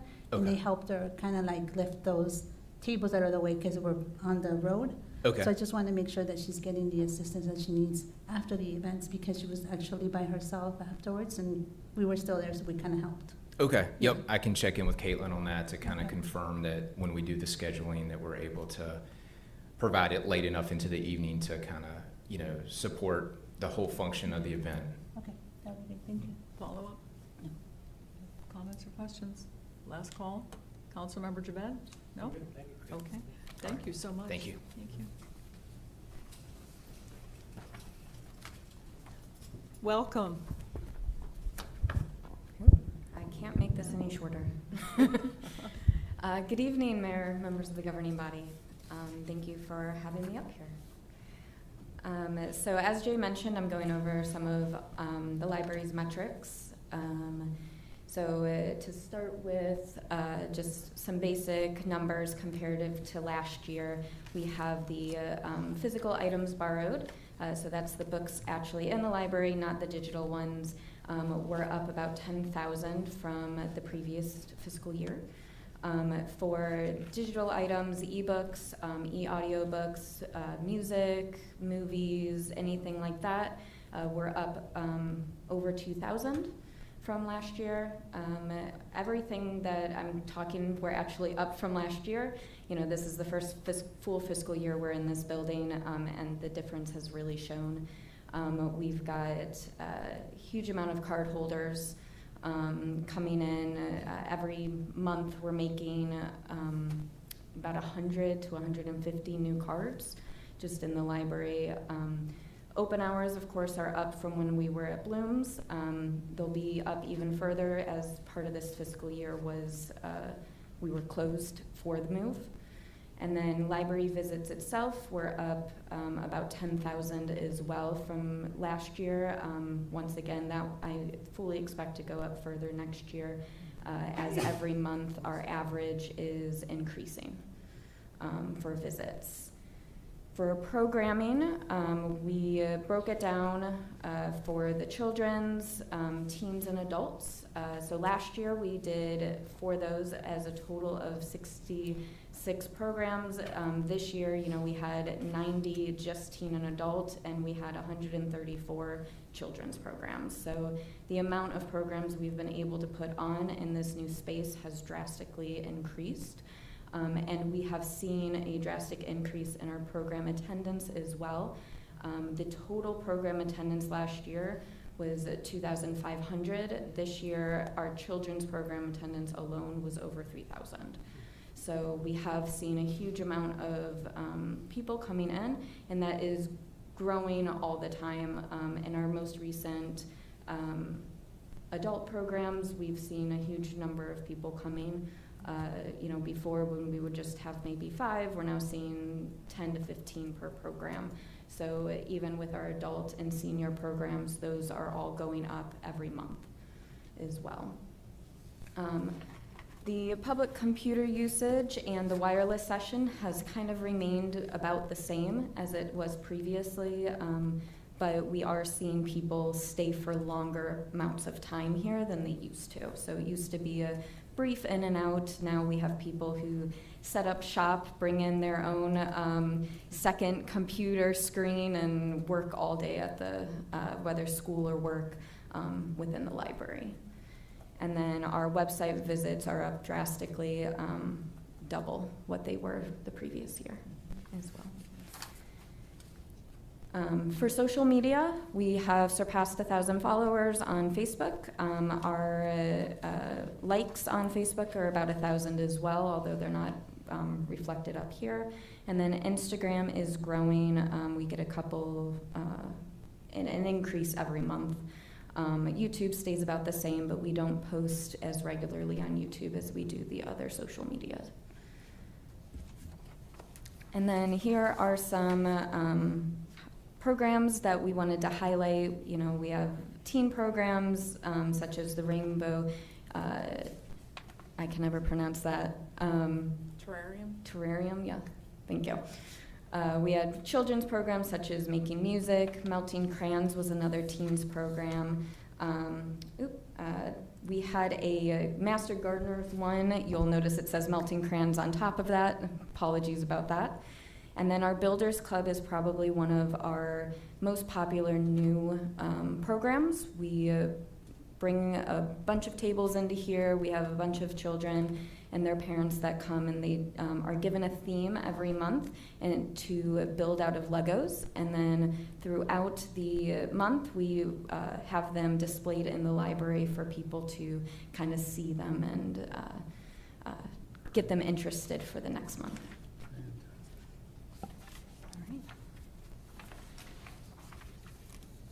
That's wonderful. How do you track library visits? Even if the person comes in and looks around and reads there, or how do you count them? Yeah, so at each of the doors to the library, there's actually a device above them that counts people coming in and counts people going out. Okay, thanks. Mm-hmm. Comments or questions? Comments? Yes, ma'am. So, it's all good information, so thank you. Quick question, do we know how many Manassas Park residents are users or visitors versus non? Manassas Park residents? I don't know that number on the top of my head, but I can get it for you. Yes, please. Mhm. And then my last question, have there been any security issues since we've been open? I only ask this because my mother worked at the library system in Prince William for years, and she's told me just a few stories over the years. There's always stories. We haven't had anything major. In the grand scheme, we have had a couple of people we've had to give warnings, and then one we have trespassed, Okay. but nothing violent or anything like that. Okay, thank you. You're welcome. Any other comments or questions? Okay, thank you so much, Holly. Thank you. That was great. Okay, moving on to 11C, impact of federal shutdown. I had requested that city We're actually- manager give us a, No. 11B. oh, I am Yeah. so sorry. Community development, sorry, Calvin.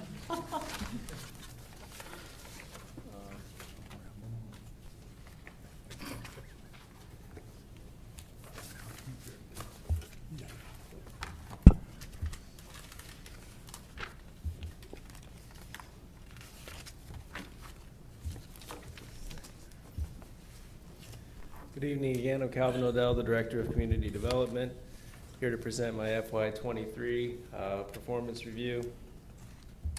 We'll start with some utilities activity. We did have the 2 Railroad Drive culverts rehabilitated in FY23. It started around December, was completed around March.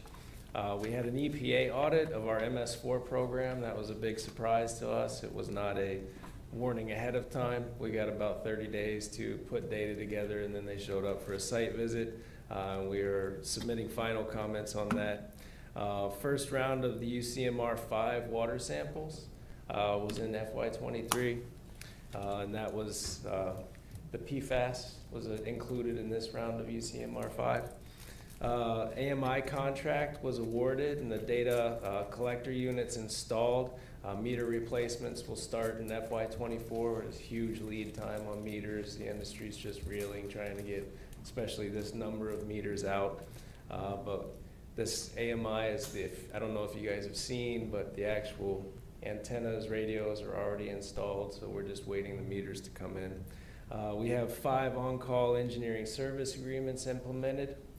So we now have 5 engineers that are working on call for the city, and we had our ISO visit completed as well. As I mentioned earlier, we do have some pictures of the culvert rehabilitation, some before and after. This is what one of the culverts looked like, the bottom condition, the invert condition I was speaking of.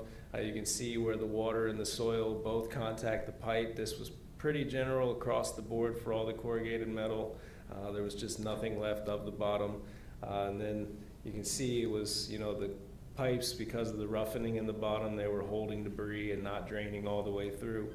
But after they were done, they look like this. So it's very nice to have culverts looking like this. You can see on these, there's about 3 inches of material that's sprayed inside of the culvert to strengthen it. There's also, in areas, there is reinforced steel repair. And before they do any of this work, they go in and they grout the voids around the pipe to make everything structurally sound, make sure soil migration is stopped. But it's very nice product, and I feel very comfortable now that all of this is out of the way. Water main repairs was not an incredibly busy year. This was about an average year. But as you can see, we don't really ever have any water break activity east of Route 28. That's mostly ductile iron pipe in those areas.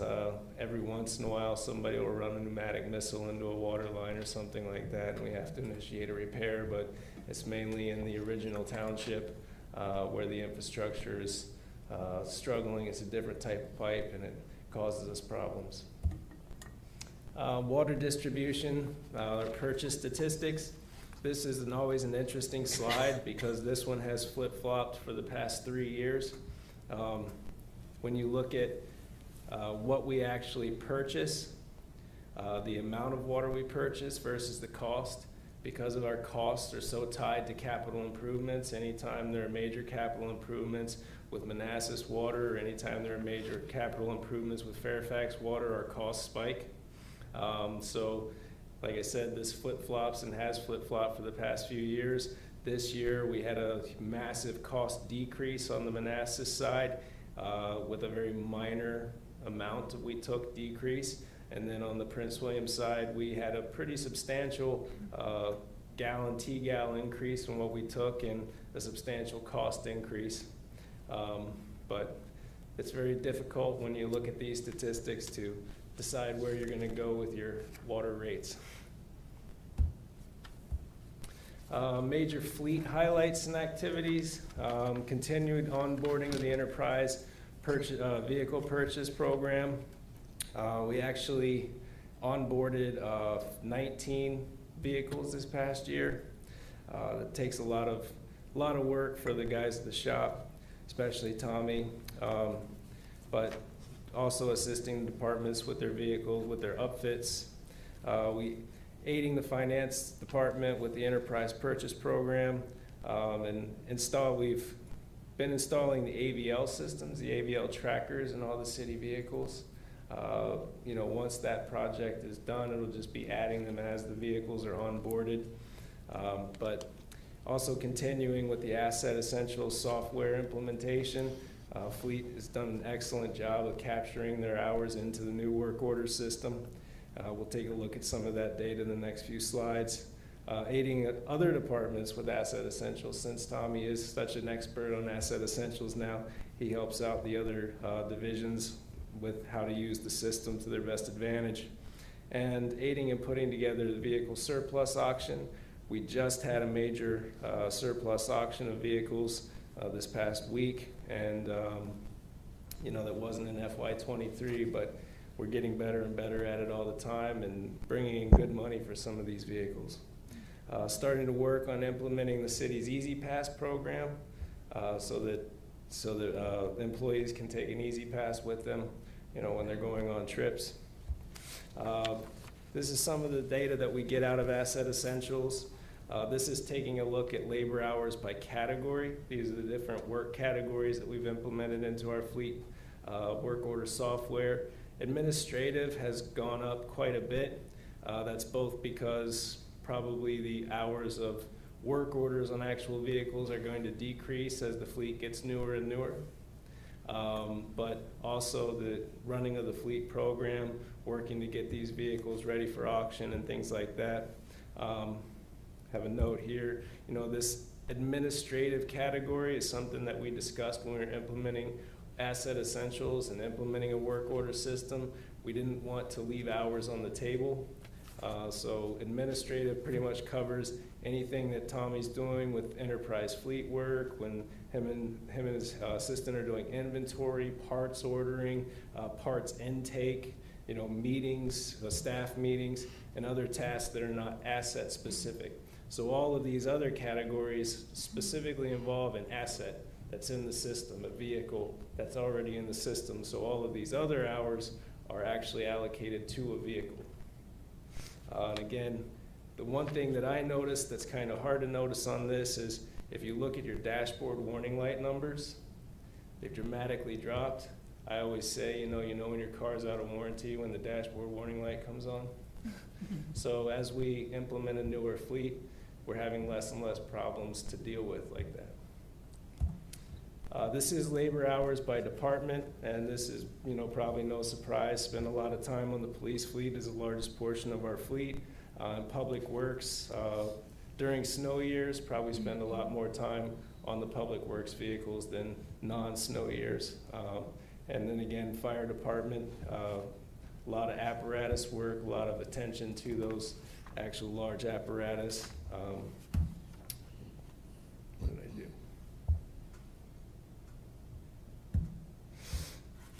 I do? Fuel purchase statistics, this is one that doesn't really change much.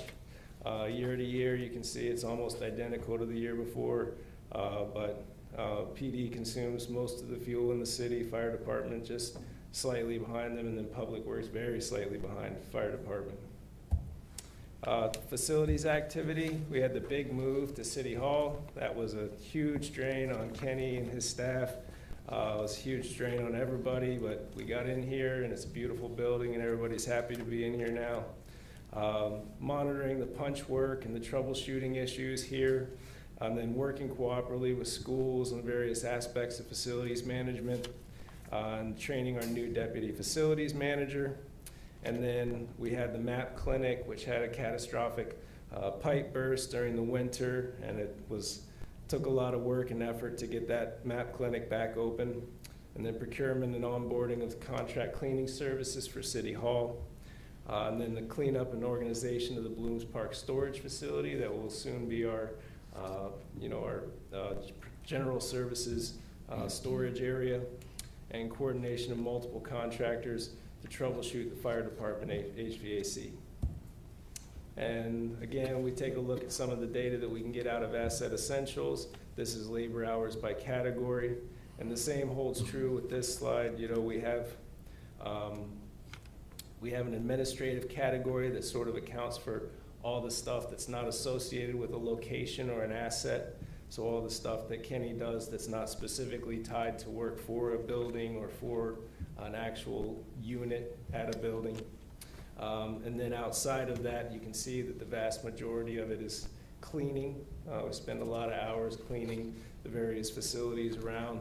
And then HVAC is always going to be relatively high. That's a spring and fall favorite. And again, administration on the facility side includes, procuring and scheduling contractors, work order system maintenance, invoice processing, meetings, and other tasks that are not specific to a location or an asset. Labor hours by department. Was happy to see it was not a really bad year for the PD. We've had a lot of HVAC difficulties for the past few years at PD, but we didn't have that many this year. A lot of time spent at City Hall this year, which is no surprise, moving into a new building. And then a lot of work at the fire department to try to get the HVAC system squared away. Solid waste activity. New bin and cart, pretty much requests across the board have gone up, but fortunately the complaints have mostly gone down. But we've been very busy handling bulky item pickup requests, very busy doing new bin and cart requests. Hosted 3 household hazardous waste events this year. That's something that we're very happy about. It had gotten very expensive. It had gotten very difficult to even have one. But this is really convenient for our residents to be able to have multiple times during the year when they can get rid of their household hazardous waste. We amended the solid waste ordinance to address yard waste. And we implemented a Clean Streets initiative to sort of ride around behind Patriot as they collect trash and see what some of the issues that other people are reporting to us actually are. So we've been following around behind Patriot, had some videos to show, but they were giving me big troubles on PowerPoint.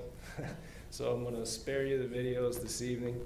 But that Clean Streets initiative taught us a lot about where the trash is coming from and how it's happening. This is just some images from the events. We have an average cost per household hazardous waste event of $24,000.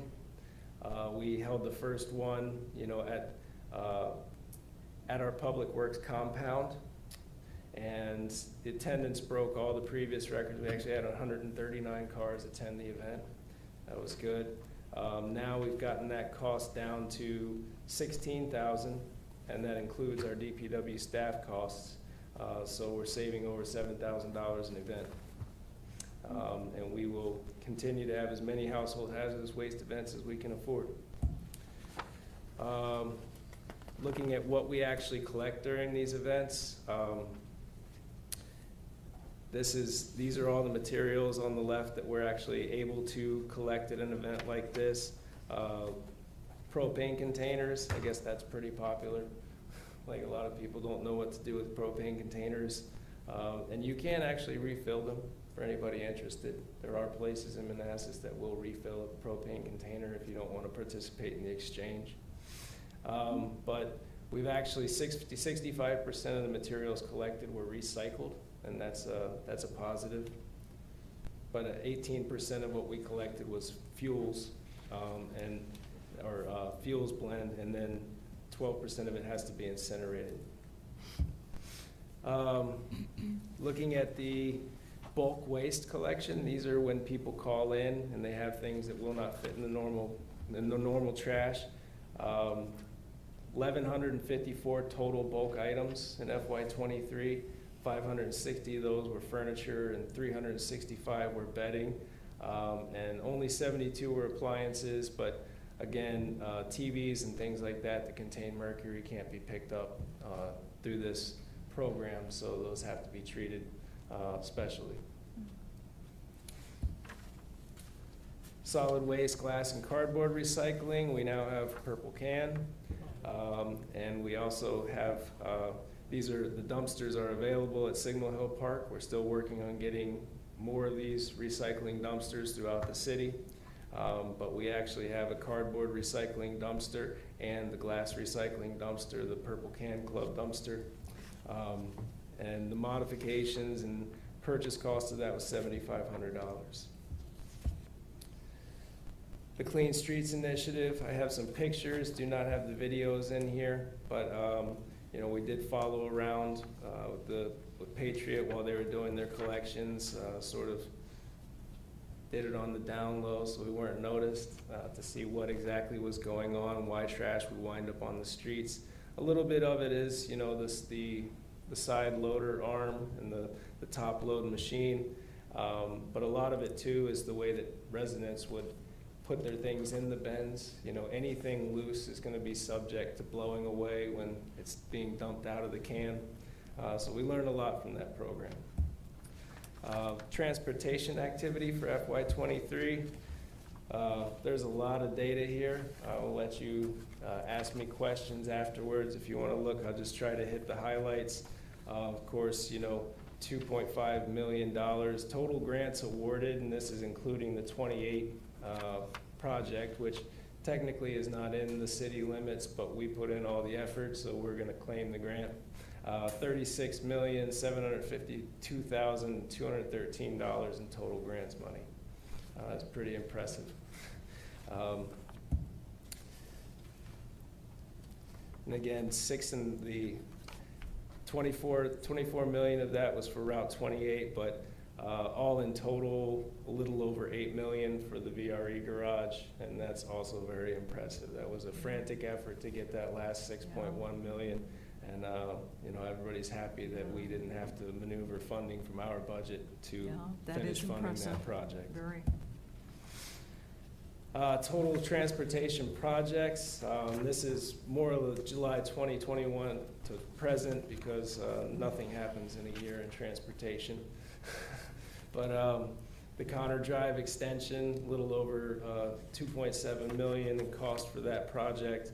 Upper Kent came in just over $1 million, but a lot of smaller projects, and our 22, 23, and 24 paving program will combine for over $1 million worth of paving, and that's a big positive.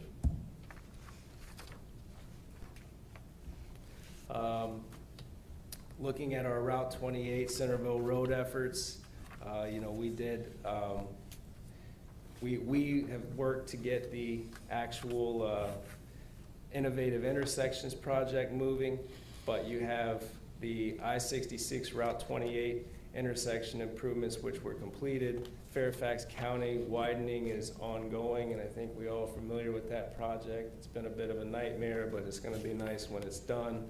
The bypass project is still in that getting ready for implementation phase, and you know, in this area especially, the innovative intersections that we've already had phase 1 funded and approved. Phase 2 and 3 will help our residents the most of all of these projects in conjunction with the widening in Fairfax to really get traffic moving on Route 28. Paving activities over 5 years. This is a nice map that we were able to put together to show the paving activity that we've actually done in the city. So it is, we've tried to green out the private streets, or sort of hide the private streets. The streets that we have not been able to pave so far are in black, and then you can see by fiscal year which streets we have been able to address. Zoning activity, switching over to the development services side of things. Zoning activity continues to be a positive. You know, I always say that zoning is usually a precursor to building permits. It's the way it typically works. And we have not seen that much of a lull. We haven't seen many comp plan amendments or rezonings, not as many as we had when we were working on getting to this point with the downtown. But we're still getting, we still have a lot of activity in the pipeline. And I'm very pleased to see that our zoning activity has not died off. Looking at code enforcement activity, we actually, this is a very interesting slide, shows the increase in code enforcement activity. Now, we have not gone from one code enforcement inspector to an army of code enforcement inspectors. We've gone from one code enforcement inspector to 1.5 code enforcement inspectors.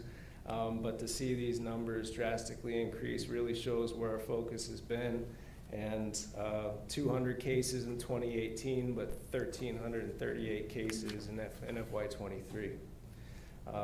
And when you look at the percentage closed, especially for anybody from any other jurisdiction that's ever dealt with code enforcement, to see these closed case percentages, to have 96% closed cases from 22 and 23, is pretty impressive. To have 96% closed cases on 1,300 cases is almost unheard of, but it's, the residents are cooperating with the initiative, and that's positive. Code enforcement statistics, take a look at the case distribution. Not many drastic changes. I did change this to this slide to reflect, so we were capturing everything trash and garbage as trash and garbage. But now that we are actually enforcing the solid waste ordinance, we've broken this out into 2 different categories. We have solid waste ordinance violations and then trash and stuff in the yard. So solid waste violations would be leaving your cans out too long, leaving loose garbage outside of the cans, leaving bulk waste without calling for collection, arranging collection. So as you can see, our effort has really been on the solid waste ordinance enforcement. But that's the way we'll carry this data from now on. And car and yard has gone down slightly. We've been hitting the weekends, we've been hitting the evenings, and people are getting a lot of door hangers on evenings and weekends about their cars in the yard, so I'm happy to see that that's kind of going down.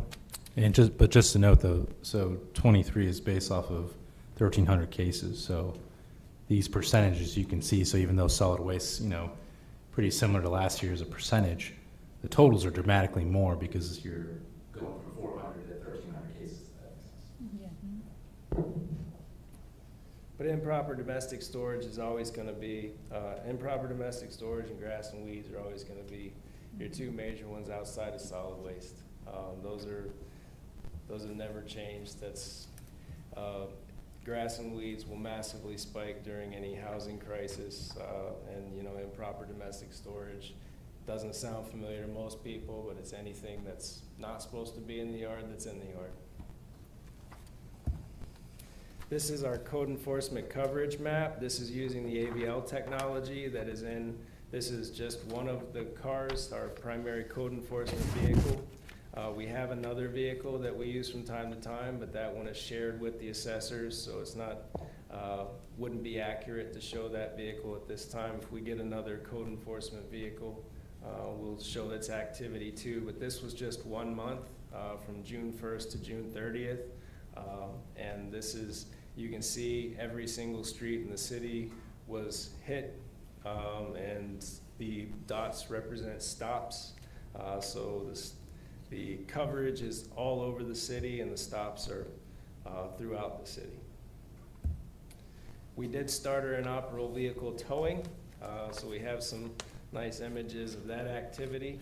As you can see, they bring a whole crew out, and it's has been more than 1 vehicle per location so far, but these vehicles were hauled out, and I hope this effort sends the message that you can't just store junk vehicles in your yards.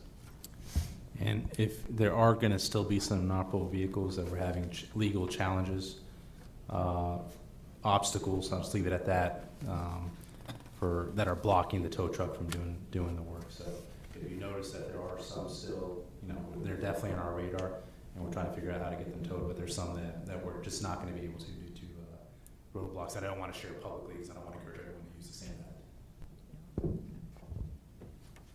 Permitting and inspections activity, 2001 total inspections in FY23, over 613 permits issued, total of $240,000, right at $240,000 in total value of the permits issued. We did issue the VRE garage permits, Village 2/2 inspections, and numerous occupancy certificates have been issued. Sage Creek is close to occupancy. I can actually say I signed COs today for Sage Creek, so that is officially now our newest subdivision. And really quick, where's Sage Creek located? Sage Creek is right behind the public, it's between Cabell and next to Mosby. Those little Yes. that little section of town, new townhouses? Calvin, do you remember when that was approved? Was it the 90s or 80s? That development? So I want to say it was actually rezoned. The zoning approval was like in 1985. Okay. That's why we didn't have to vote on it. No, it's the longest development, but the newest one, which is. Yes. And we have plans and permits. We received plans and permits for the new tenant fit outs in the downtown, several of them. Building permits, total revenue, 237 total building permits for almost $95,000 in revenue. And then mechanical is always, 112 permits. It's always an expensive permit, depending on exactly what you're doing to the system. But overall, 688 including dumpster, home occupation, zoning signs, 608 total permits. And then our inspections, of course, building inspections are always the highest number of inspections we perform. But this year, electrical was very busy too. And then mechanical and plumbing holding right there with it. Any questions or comments for me? Thank you, Calvin. That was very detailed. Do you have to inspect stormwater work? So for developments, yes.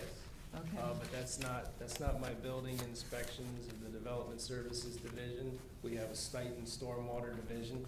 So when anything's being built in conjunction with site development permit, that would be the site and stormwater division sends an inspector out.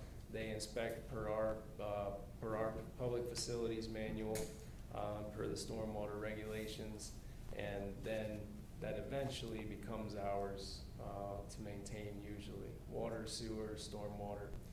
But there's not really much. There is occasionally with construction when they're carrying their roof drainage directly to storm sewer.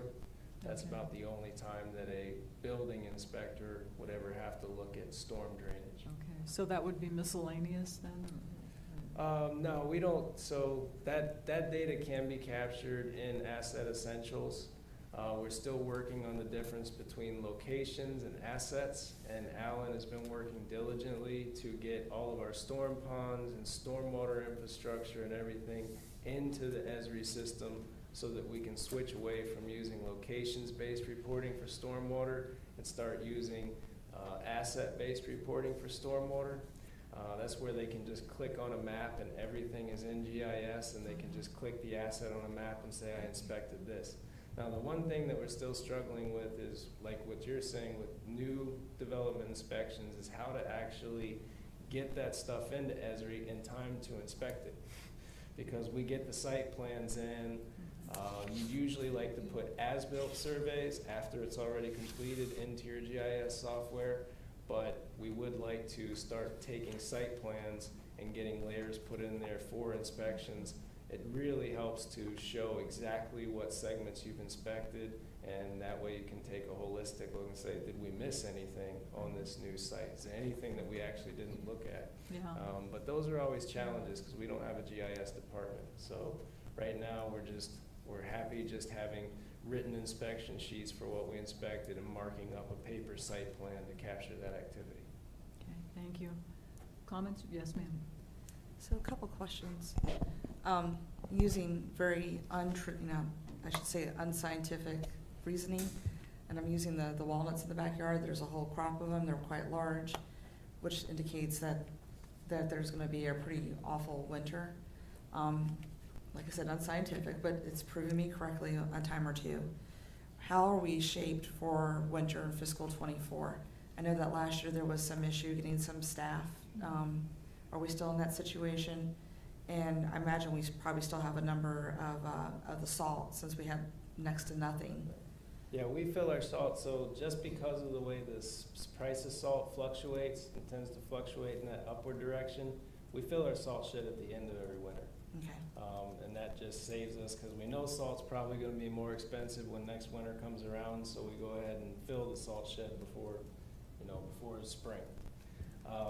But staffing-wise, we actually are in better shape because we actually unfroze some positions. We have had some luck with recruitment. Now, we still have a couple of our upper-level crewman 3 positions still open, but we have far more staff available right now than we had last year going into the winter. So I feel positive right now. We have enough to run 2 12-hour crews through a major storm event and keep a plow train going down so we call it a plow train, but we're always working the snow emergency routes first.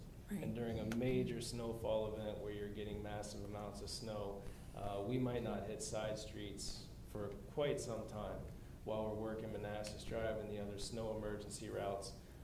And then when we catch up and we're down to black pavement on those, we can start breaking off onto the side streets. But that takes minimum really 6 to 7 guys running in that plow train to clear Manassas Drive like that. So we have enough crew right now that we can do that, and we can run 2 12-hour shifts, so we're not hitting the panic button on any contract assistance or anything for this winter yet.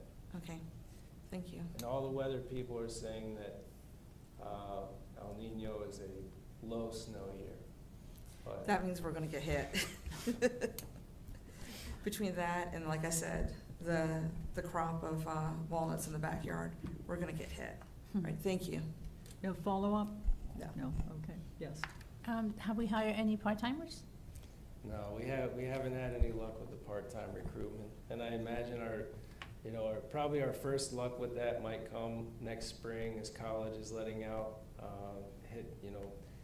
hit the advertisement real hard and try to get some summer help on board. But this is a rough time, and it sure would help to have part-timers during leaf season. I just don't know where they would come from in the market. But that's, this leaf season that we're about to start is where we really, really, really could use some part-time labor. Yeah. And let people know, especially our high schoolers, driver's license. We have had a few applicants, but they don't have a driver's license, and we need them driving the trucks. So encourage our high school students to get driver's license, not to wait. Tell me about it. Yeah. Comments or questions? Anybody? Well, Calvin, you mentioned it, but if you could be more specific about the leaf season, when it's starting, what residents should do, since that's the season that's approaching. Okay, so we do still run a leaf collection program where you can put your leaves out at the curb. We do not set a schedule for that. Weather can make that incredibly difficult. We use a vacuum truck. If we're in a heavy rainstorm or there's been a recent heavy rainstorm, it is an exercise of utility to go out immediately and try to get those leaves to suck up off the street. So we do have to wait for them to dry out a little bit before we can actually have a successful operation. So whenever it's not raining or hasn't rained recently, we're all hands on deck. We unfortunately now have to haul the leaves it's a total round trip, about 35 minutes to haul the leaves. So the truck goes down as many streets as possible, gets filled, then we have to haul them somewhere to dump them. So it is really everything we can do we try to hit the entire city in a matter of a few days, but with this new distance that we're having to travel to dump leaves, it's becoming quite a challenge. So we just tell the residents, you can set your leaves out anytime, there is no schedule. We will get to them. We do go down every street, and we will eventually get to them, but we can't promise you when that's going to be. Should they be raking their leaves onto the street or keep Yes. it on their property? No, raking them onto the street, because we don't want to enter onto private property. We don't want to trespass on someone's property. We don't want to risk damaging someone's property. We work in the street and we drive the truck along the edge of the curb. We suck the leaves up with the vacuum truck. Guy has to get out there, and especially when they're the least bit moist or damp, we have to kind of scoop them up into the vacuum. But it takes, on a nice dry day, if we had a closer place to dump, we could easily hit the entire city in a few days. It's proving much more difficult to do that now that we have to actually transport the leaves out of town, so. And will Patriot pick up the leaves if we put them in paper If bags? you put them in a yard waste bag, a compostable yard waste bag, Patriot will pick them up. And this place that we take them 35 miles away, I'm hoping, It's not 35 miles, it's about 35 minutes from. 35 minutes, So- okay.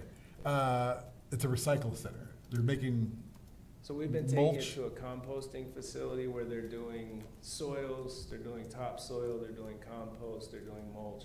okay. Yeah. Thank you. Yeah. The leaf collection has really been popular with residents over the years. Yeah. Yeah. Comments or questions? Just the one quick one. I think it was slide 26. Project, the VRE project with pedestrian crossing. Yes. So we got a grant for a pedestrian crossing right here on. So it's actually part of the garage. The garage will be on this side of the tracks. Oh, you're but talking the about platform is on the the other platform. side. Mm. So there's a bridge that takes them from the garage over to the platform. There's an elevator on each side. Got it. Okay, I was assuming it was a pedestrian on Manassas Drive crossing. No, that would be really nice. Yeah. We're working on that. That's another huge Thank chunk you. of change, though. I have one last Dawn? question. No. I have one last question. Yes, ma'am. And it's snow related, because it just popped in my head. If we should get snow again and folks are having to shovel their cars out and such, what can they do to make your guys' life easier? Because I know I've seen people take the snow and throw it in the middle of the street, and I'm like, oh my goodness, what are you doing? So we don't mind. We're just gonna drive by with a plow and throw it back at you. That's how the operation works, you know, and there's not, people wanna get mad about that, and that's what they can do, is please don't get mad at the guys. You're driving a plow, you have a fixed blade on the front of a truck. We can't stop at every driveway and adjust the blade and try to make a nice pile by your driveway. There's thousands and thousands and thousands of residences, we'd never get anything done. So the guys go down the street and they push the snow until they have to make a pile at the end of the street or at a corner. But in that process, yes, snow does get pushed up in front of people's driveways, and if you just cleared your driveway, it can be very frustrating, and I Yes. get that. But that's not, none of the guys are doing that on purpose to slight you or spite you. No one's doing that on purpose, it's just part of the job. And you know, I guess I wish there was more neighborhood kids that would go out and kind of help people with that. But it's not the public works crew's fault that snow gets pushed back in front of your driveway. And if there's anything that the residents can do to help the crew, it's just don't yell at them and get mad at them for doing their job. They're just really trying to clear an entire city, and they do a great job of it. But you know, when you push it out in the street, it's probably going to get pushed right back in front of your house. So they don't mind if we push it to the street? Well, they're not They- going to they mind. won't Yeah, care. the But residents you're going to will. get frustrated when we just keep pushing, Yeah. pushing it back in front of your driveway. No, well, see, I was thinking they push it in our driveway and then we come out and we push it into the Yeah, street. I just throw everything up in the yard, and Yeah. it'll eventually Yeah. melt. Okay, thank you. Any other comments or questions? Thank you. No? Okay, thank you, Calvin, very much. Thank you. Now we're at impact of federal shutdown, and I had requested that city manager please provide a short recap of what we did in 2018. All right, good evening. Give us 1 sec to get the slides up. Yeah, okay. And I guess while we're waiting, just a reminder to folks, the can was just been kicked down the road to November 17th. Mm-hmm. Yeah, and we don't know what's going to happen. I think last time they kept pushing it back, so it was after the holidays. Let's hope it doesn't happen at all, or if at worst case it is pushed after the holidays, because that's right before our real estate tax collection. If it goes into November 17th, that'd be really problematic for a lot of our residents. So you can go to the next slide, please. So this is a recap of 2018. I surveyed the departments just to get a recollection what happened in 2018. That was actually a longer shutdown impact. Our cash position was really bad at that time, but we were making short-term loans from Sandy Spring to kind of keep ourselves afloat here. But overall, again, the biggest impacts are going to be not getting federal money for a city government perspective, right, for grants. But at that time, we weren't really applying for a lot of grants. We didn't have the Merchant McIntyre team, and we weren't really getting that money into the city. So that wasn't an impact. We did do the delays and water shutoffs and penalties and interest for residents who were unable to pay because they were impacted by the shutdown. So that's always a useful tool for the governing body to consider if we want to do that if a shutdown occurs, simply because there's so many impacted employees beyond just the federal employees, but all the spillover effects from that as well. From social services, the good news was that the state last time kind of stepped in and kept the benefits funded. We didn't hear this time if they were going to do that for this time yet. Maybe we're waiting to see if the shutdown happened, but that was one thing we'll talk about for this next shutdown if the state doesn't continue funding what we could consider doing as well. Police had no impacts, and neither did fire. Parks and Rec were ready to provide a freeze in membership for those employees who were not getting paid during the shutdown, so they wouldn't be charged for their membership during that period, and they can continue to utilize the community center, or I'm sorry, to kind of put a pause on their membership services for that time. So that was kind of a recap of 2018. I believe at that time also private sector utility companies also stepped up and did provide some delays in payment receipts at that time as well. So hopefully they would do the same thing this time. And we can certainly reach out to them to encourage them to do so as well, but we can't force them to do that. So next slide, please. So impacts now, we receive a lot more money now from the federal government from grants. However, we are still in a very strong cash position now as a city because of our buildup of our reserves and because of ARPA, right? ARPA is still in our bank account, and so we're never certain when we get federal grant money anyways, right? It's kind of up in the air for us when we actually get the money deposited in our bank account. So we're always living in that world anyways. The only thing is that when there's a federal government shutdown, we know we're not going to get a grant, so it's just more transparent at that point, but it just delays when we get it. It's not a long-term funding impact to us, but it does delay when we get it. And if we had a weaker cash position and we're dependent on that, then we would certainly have to utilize short-term loans from banks, which right now would be very hard because of interest rates on the city to do. But luckily we're in a strong cash position, so we don't have to do that now. To help out residents, again, we could consider doing the delay in the water shutoffs and penalties and interest for those residents who are unable to pay for their water bills at that time due to the issues related to the shutdown. And if it happens November 17th, we can talk about the real estate tax, pushing that back. I think there will probably be a request anyways to push it back, just like the personal property tax. So I think get ready for that in the next few weeks to receive that request anyways. So it may be a non-existing issue at that point, but the water shutoffs are going to be the biggest thing that we can do to help out residents impacted. Same thing with Parks and Recs, kind of going down to the bottom there, just freezing their membership, so we're not charging them memberships during that time when the shutdown occurs. For social services, hopefully the state will continue funding those. If not, we can consider providing some kind of food support program like we did during COVID-19, or partnering with nonprofits, cutting them a check to help kind of that temporary stopgap measure to help those residents who are in need, who have been stripped of SNAP benefits if that happens with the shutdown.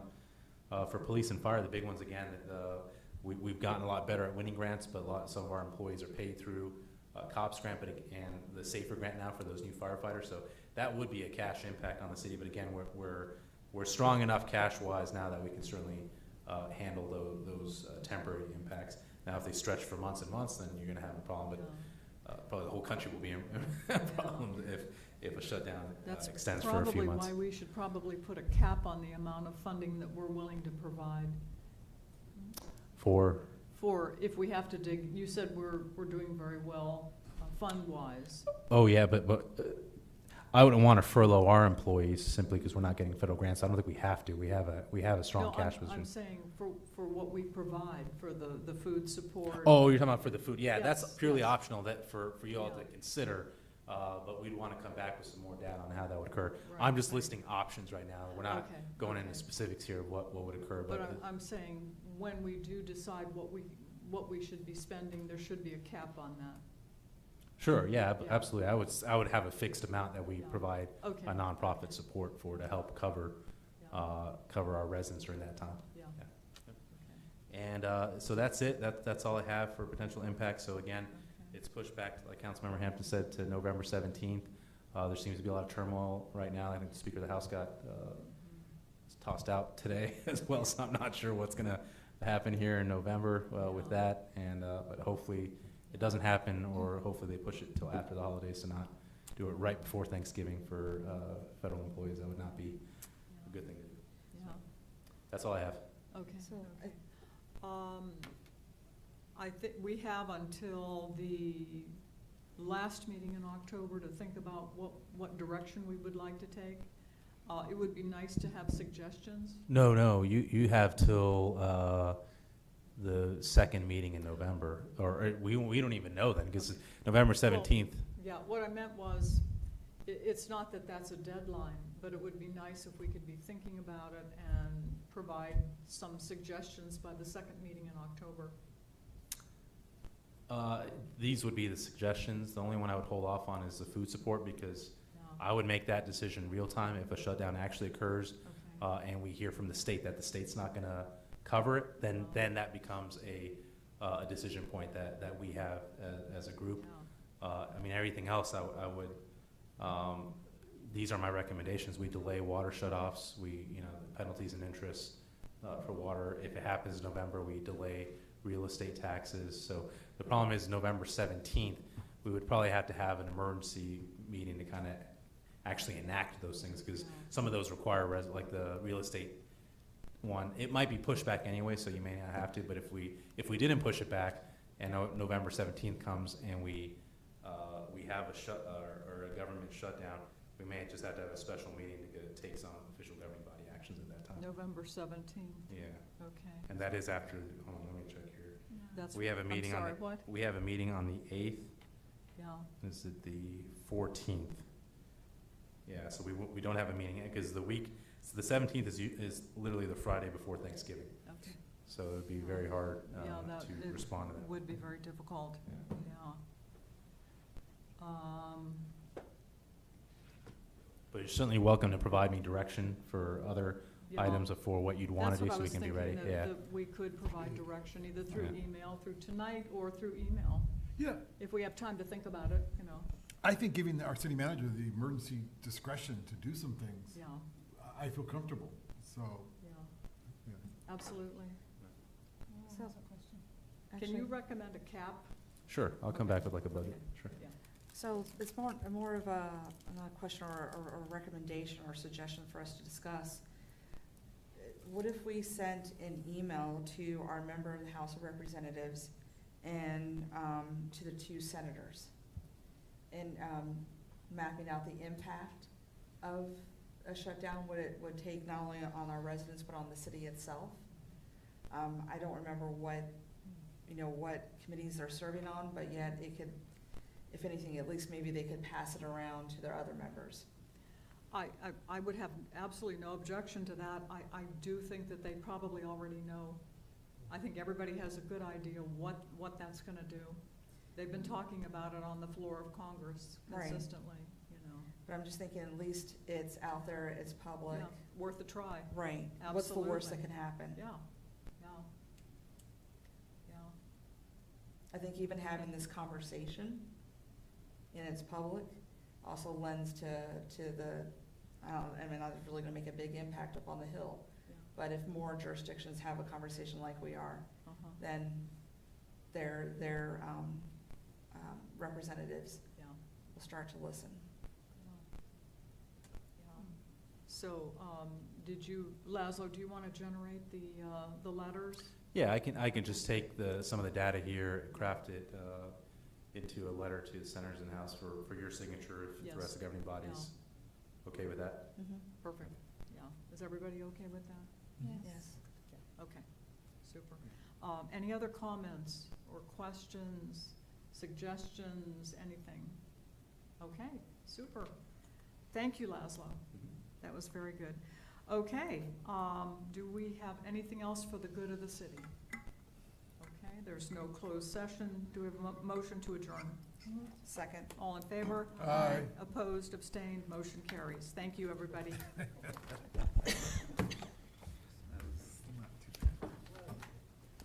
Hey, Lasso, when are we getting the monitors? Which ones?